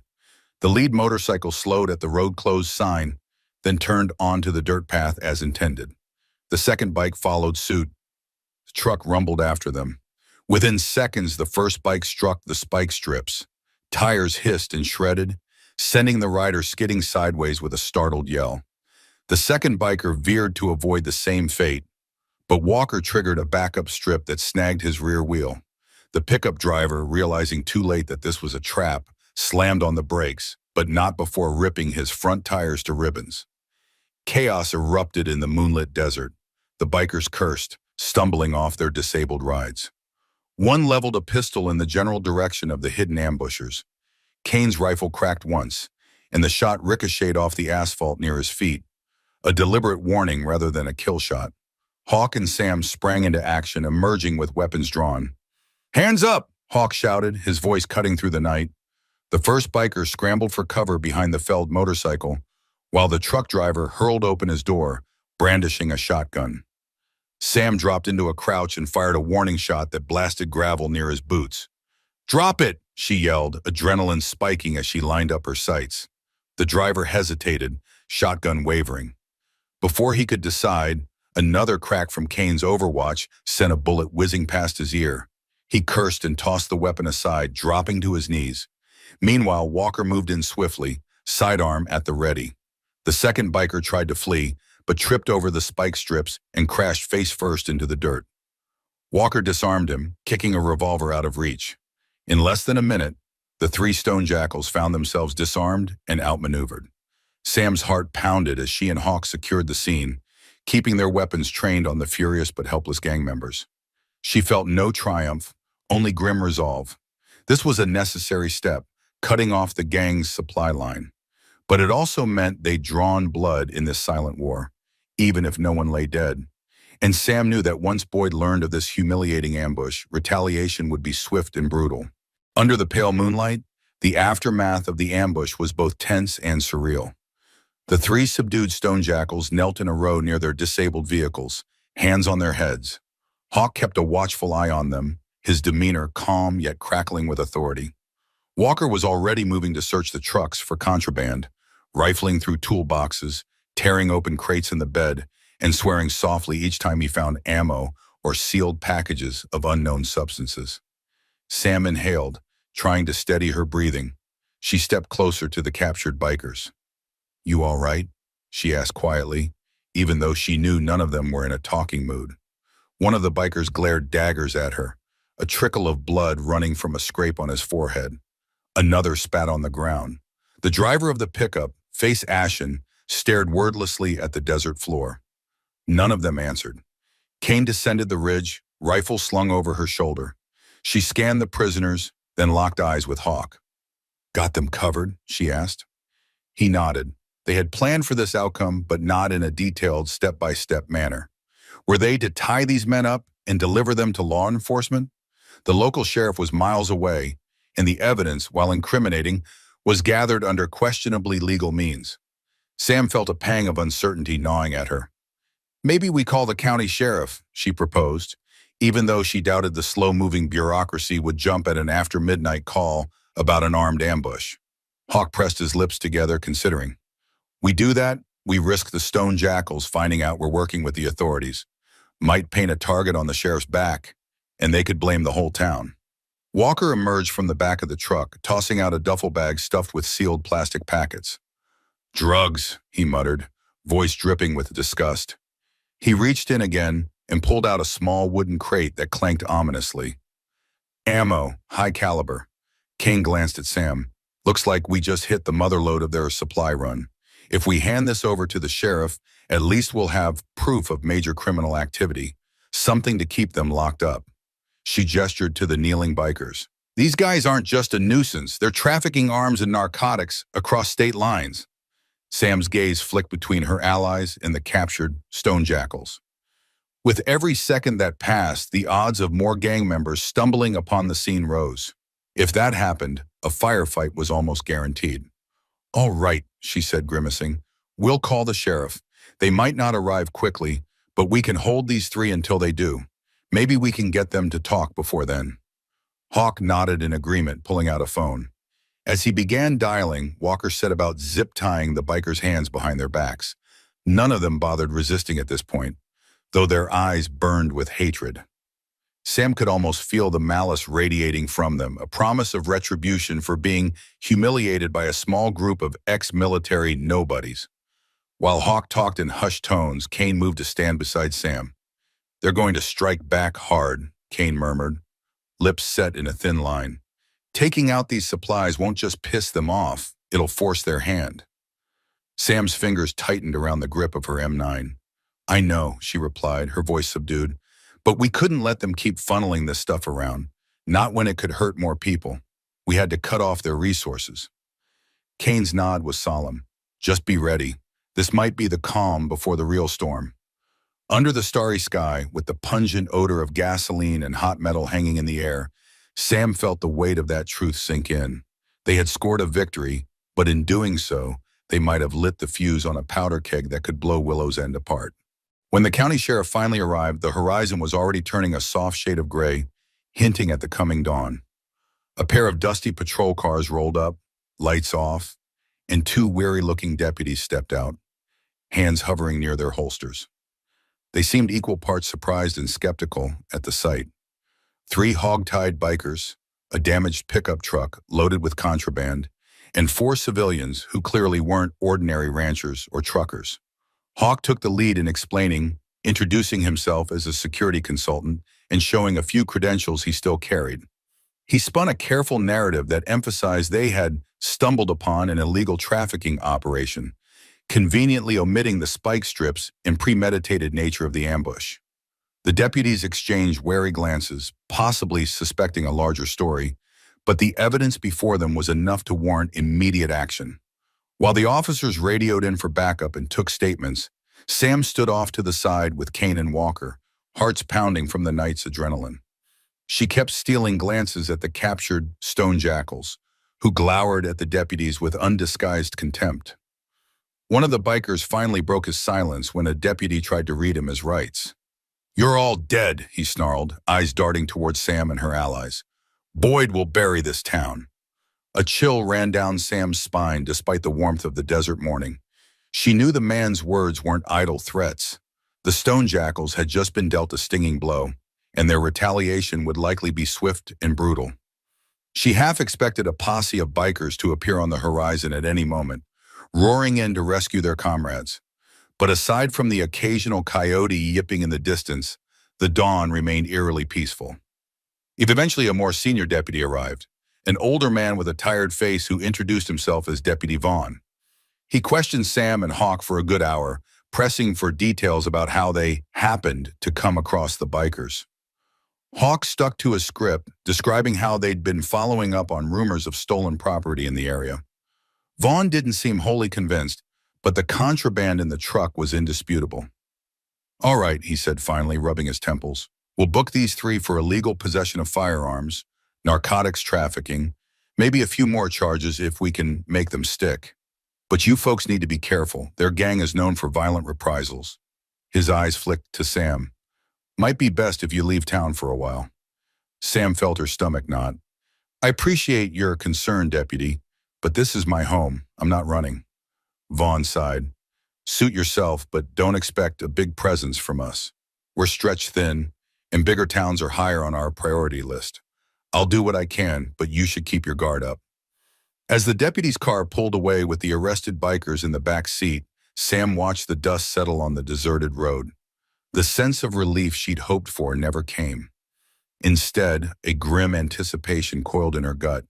The stone jackals might have lost a shipment and three of their men, but that would only spur them to strike back harder. Kane stepped up beside her, hand resting lightly on Sam's shoulder. "We did good here," she said softly. "But it's not over." Sam nodded, eyes fixed on the empty desert. "No," she agreed in a hushed tone. "It's just beginning."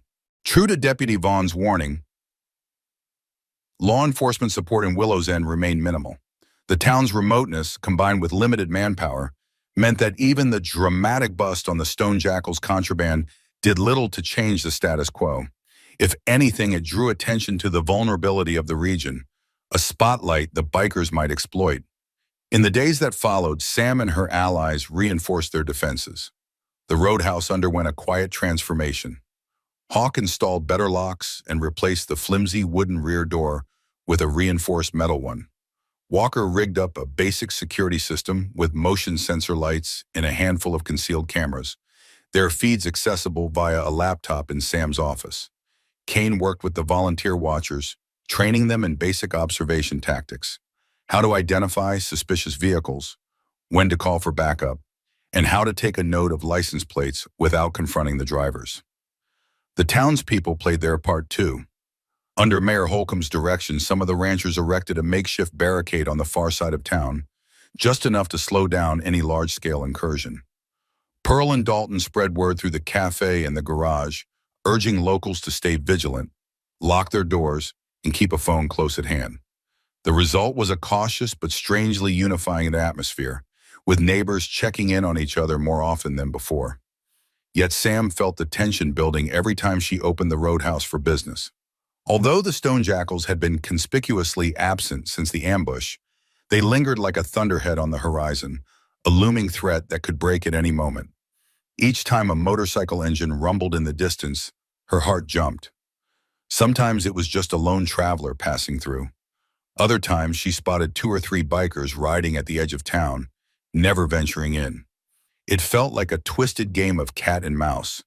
Both sides wary, both sides waiting. One late afternoon, as she was wiping down the bar, a figure appeared at the entrance. Sam's first instinct was to tense, but her muscles relaxed a fraction when she recognized him.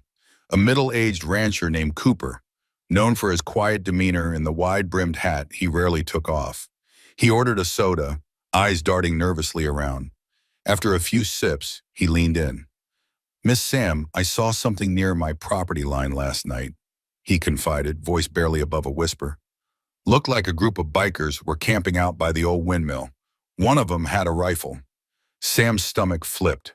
The windmill was a mile outside the main cluster of Willow's End, on land that had been abandoned for years. If the stone jackals were staging there, it could be a prelude to an attack. "Did you tell the mayor?" she asked, keeping her voice calm. Cooper nodded. "She told me to let you know too. Figured you'd, Pass it on to whoever's handling the. He gestured vaguely, implying the town's informal defense network. Sam forced a reassuring smile. Thanks, we'll check it out. Inside, her thoughts whirled. The stone jackals were still out there, likely regrouping. She waited until Cooper left, then locked the doors and placed a call to Hawk. Within minutes, Kane, Walker, and Hawk convened at the roadhouse. They decided to run a covert reconnaissance that evening. No direct confrontation, just a look at the bikers' numbers and armaments. As night fell, Sam readied her gear with a sense of grim determination. The roadhouse might be fortified, but if the stone jackals were gathering near Willow's End in force, it was only a matter of time before the storm broke. And when it did, she intended to meet it head-on, ensuring that these ruthless invaders would regret ever underestimating the quiet bartender of Thunderbird Roadhouse. When the moon rose over the desert that night, Sam found herself once again on the move with her small band of allies. They ditched their vehicles far from Cooper's ranch, proceeding on foot under the cover of darkness to avoid alerting any lookouts. The terrain was uneven, a patchwork of scraggly bushes and dry creek beds, but the four moved with the disciplined stealth of seasoned operatives. As they approached the old windmill, a rusted relic that creaked forlornly whenever the night breeze caught its battered blades, they observed faint lights flickering in the distance. Through her night vision scope, Kane counted 6 bikers around a small campfire, their motorcycles parked in a semicircle. A pair of rifles leaned against a makeshift tent, and a cooler stood nearby. Hawk signaled for them to hunker down behind a ridge just out of earshot. There they whispered their observations. 6 confirmed, Kane said quietly, passing her scope to Sam. Possibility of more out on patrol. 2 rifles at least. Didn't see any heavy artillery. Sam peered through the scope, her stomach nodding as she recognized one of the gang members, an enforcer named Ripper, notorious for his violent streak. She'd seen him with Boyd once, bullying an older couple on the edge of town. If he was here, it meant serious business. Walker pointed to a battered van parked just behind the windmill. That's new, he noted. Could be a supply vehicle or a makeshift command post. Hawk nodded grimly. They're setting up forward positions, probably scoping the town for vulnerabilities. This could be the vanguard of a larger force. Sam felt a surge of protectiveness for Willow's End. We can't let them dig in here, she hissed, though she knew a full frontal assault risked casualties on both sides and would surely tip off the rest of the stone jackals to launch a retaliatory strike on the town. But we need to know if there are more in the area. If we spook these 6, it'll warn the others. Kane weighed the options. We could do a quick sabotage run, like before, and destroy their vehicles or supplies. But that might provoke an immediate response. Hawk exhaled, tension evident in his face. We're running out of time. Each day they're free to move around here is another day they solidify their position. We can't leave them unchallenged. Eventually they settled on a compromise.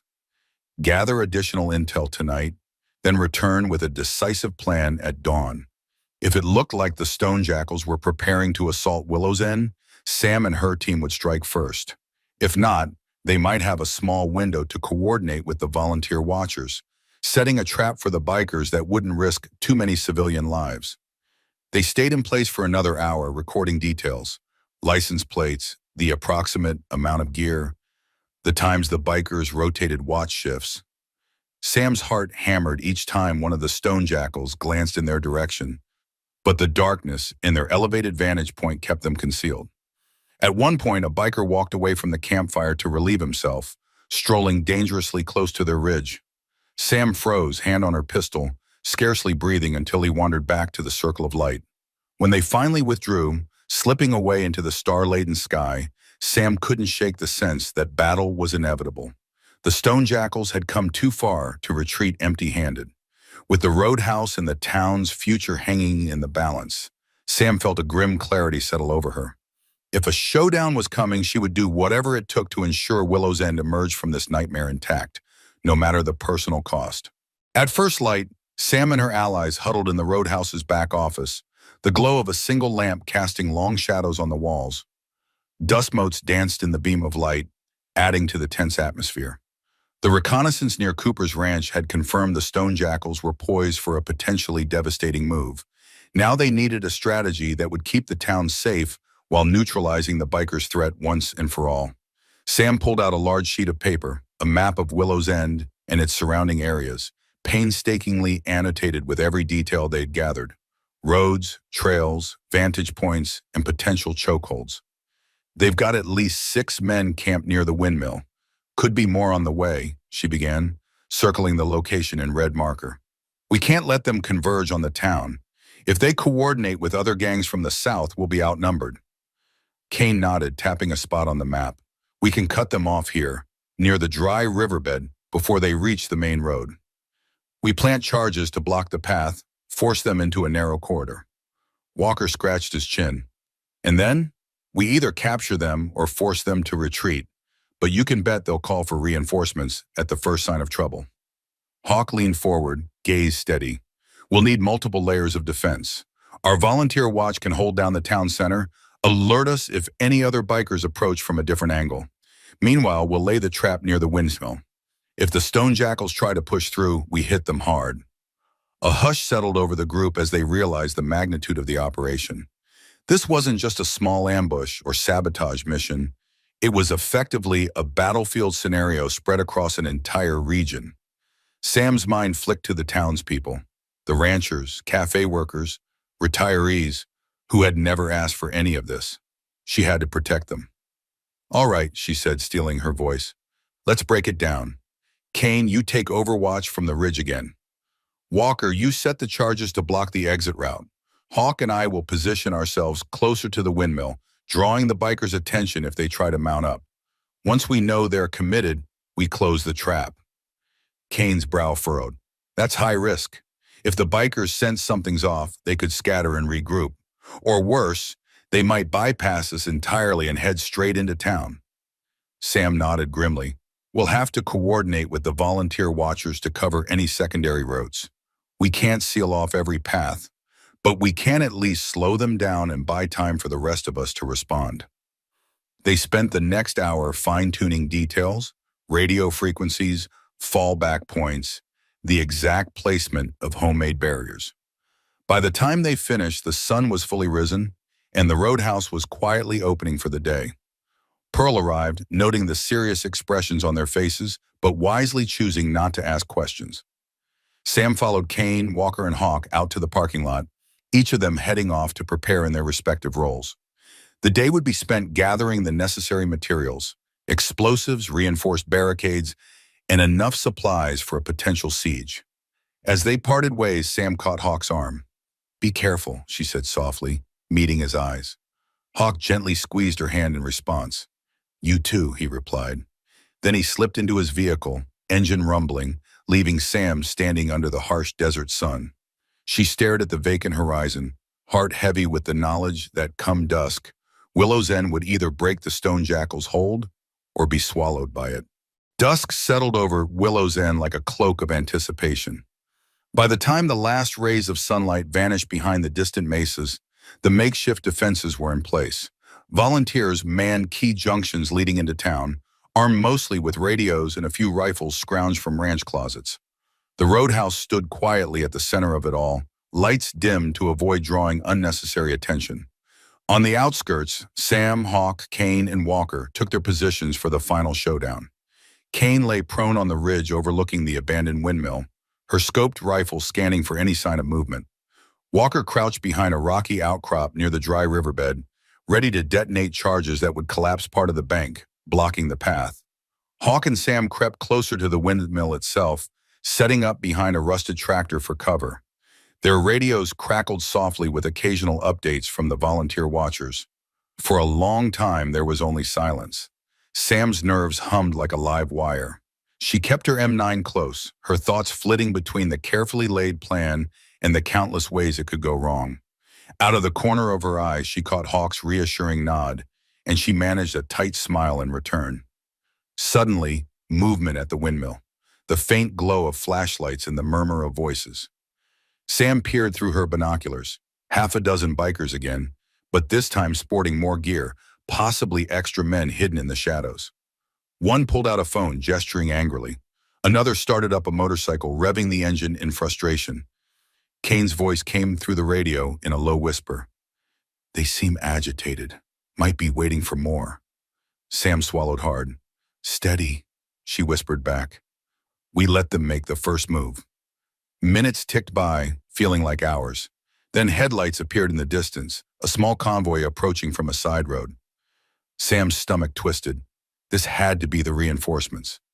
A black SUV led the way, followed by 3 more motorcycles.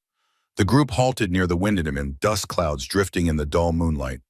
A tall figure climbed out of the SUV. Even from a distance, Sam recognized him. Boyd, the Stone Jackal's ringleader in Willow's End. Her pulse hammered. This was it, the confrontation they'd been dreading.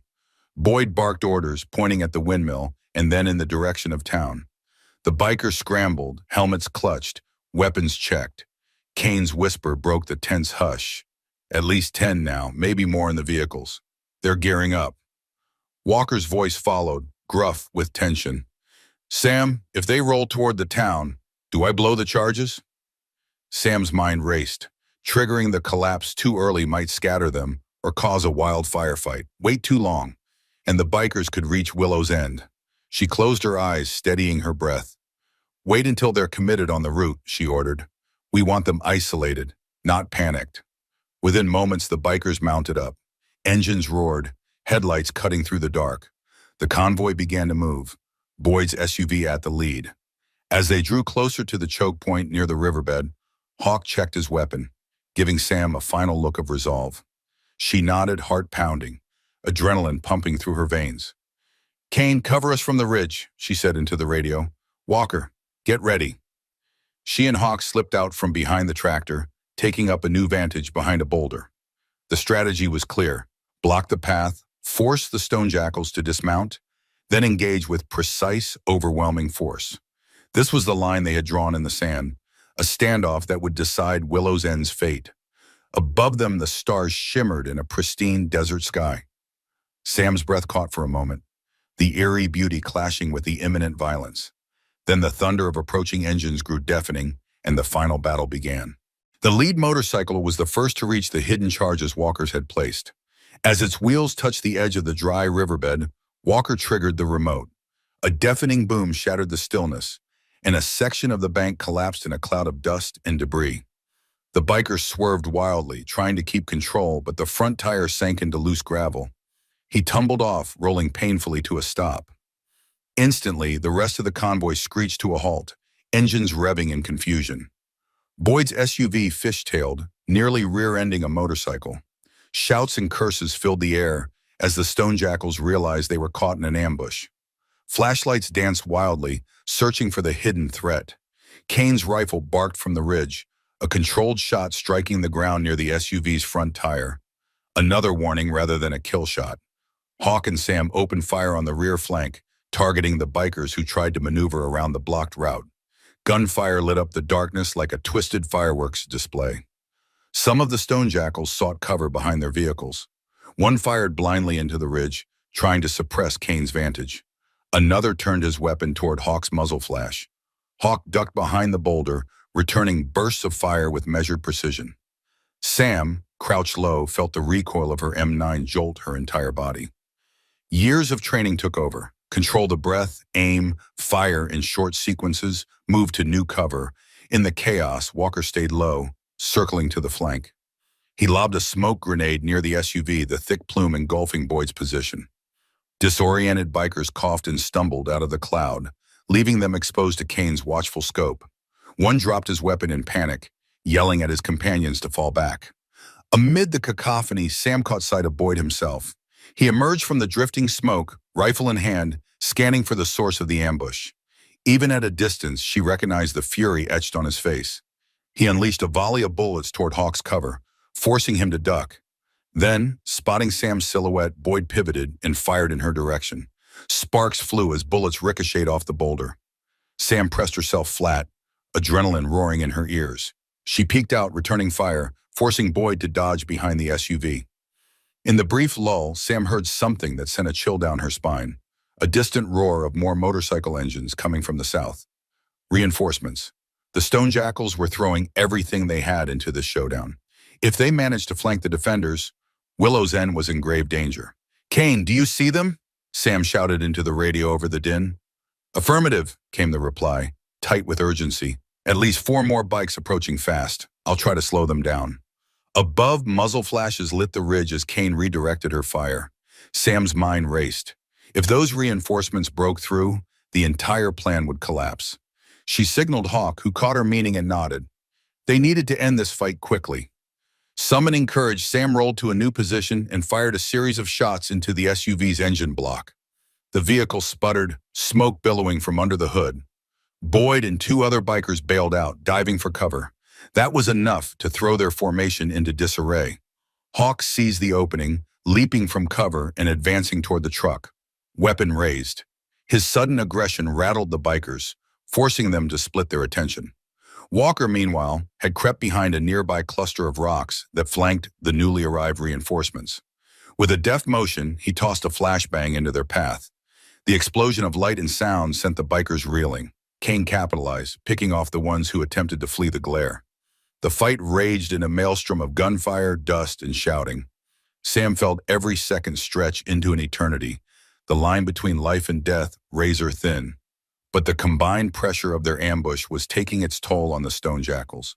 One by one, the bikers faltered, some pinned down, others fleeing into the night on foot. In the flickering chaos, Sam forced herself to remain calm, to ignore the buzz of bullets and the acrid stench of gunpowder. She focused on the simple, urgent truth. Willow's End depended on them. If they failed here, the town would fall to the stone jackal's iron grip, and that was a fate Sam refused to allow. Looking back on everything that unfolded, the fear, the hope, the daring stands made under desert starlight, it's clear that unity and resolve can overcome even the most daunting foes. Our silent bartender, once haunted by her past, discovered renewed strength in the bond she formed with the townspeople and her old comrades. Together, they reclaimed Willow's End from the grip of the stone jackals, proving that trust, courage, and resilience can prevail all over intimidation and brutality. Today, the roadhouse hums with life again, and the desert sunsets feel a bit brighter. Scars remain, both on the land and in the hearts of those who fought, but they serve as reminders of a victory that belonged to everyone. Thank you for listening to this journey from doubt to defiance. Now, we'd love to hear from you. Share your comments, ideas, and questions below. Let's keep the conversation going. Your insights make our stories stronger and more meaningful.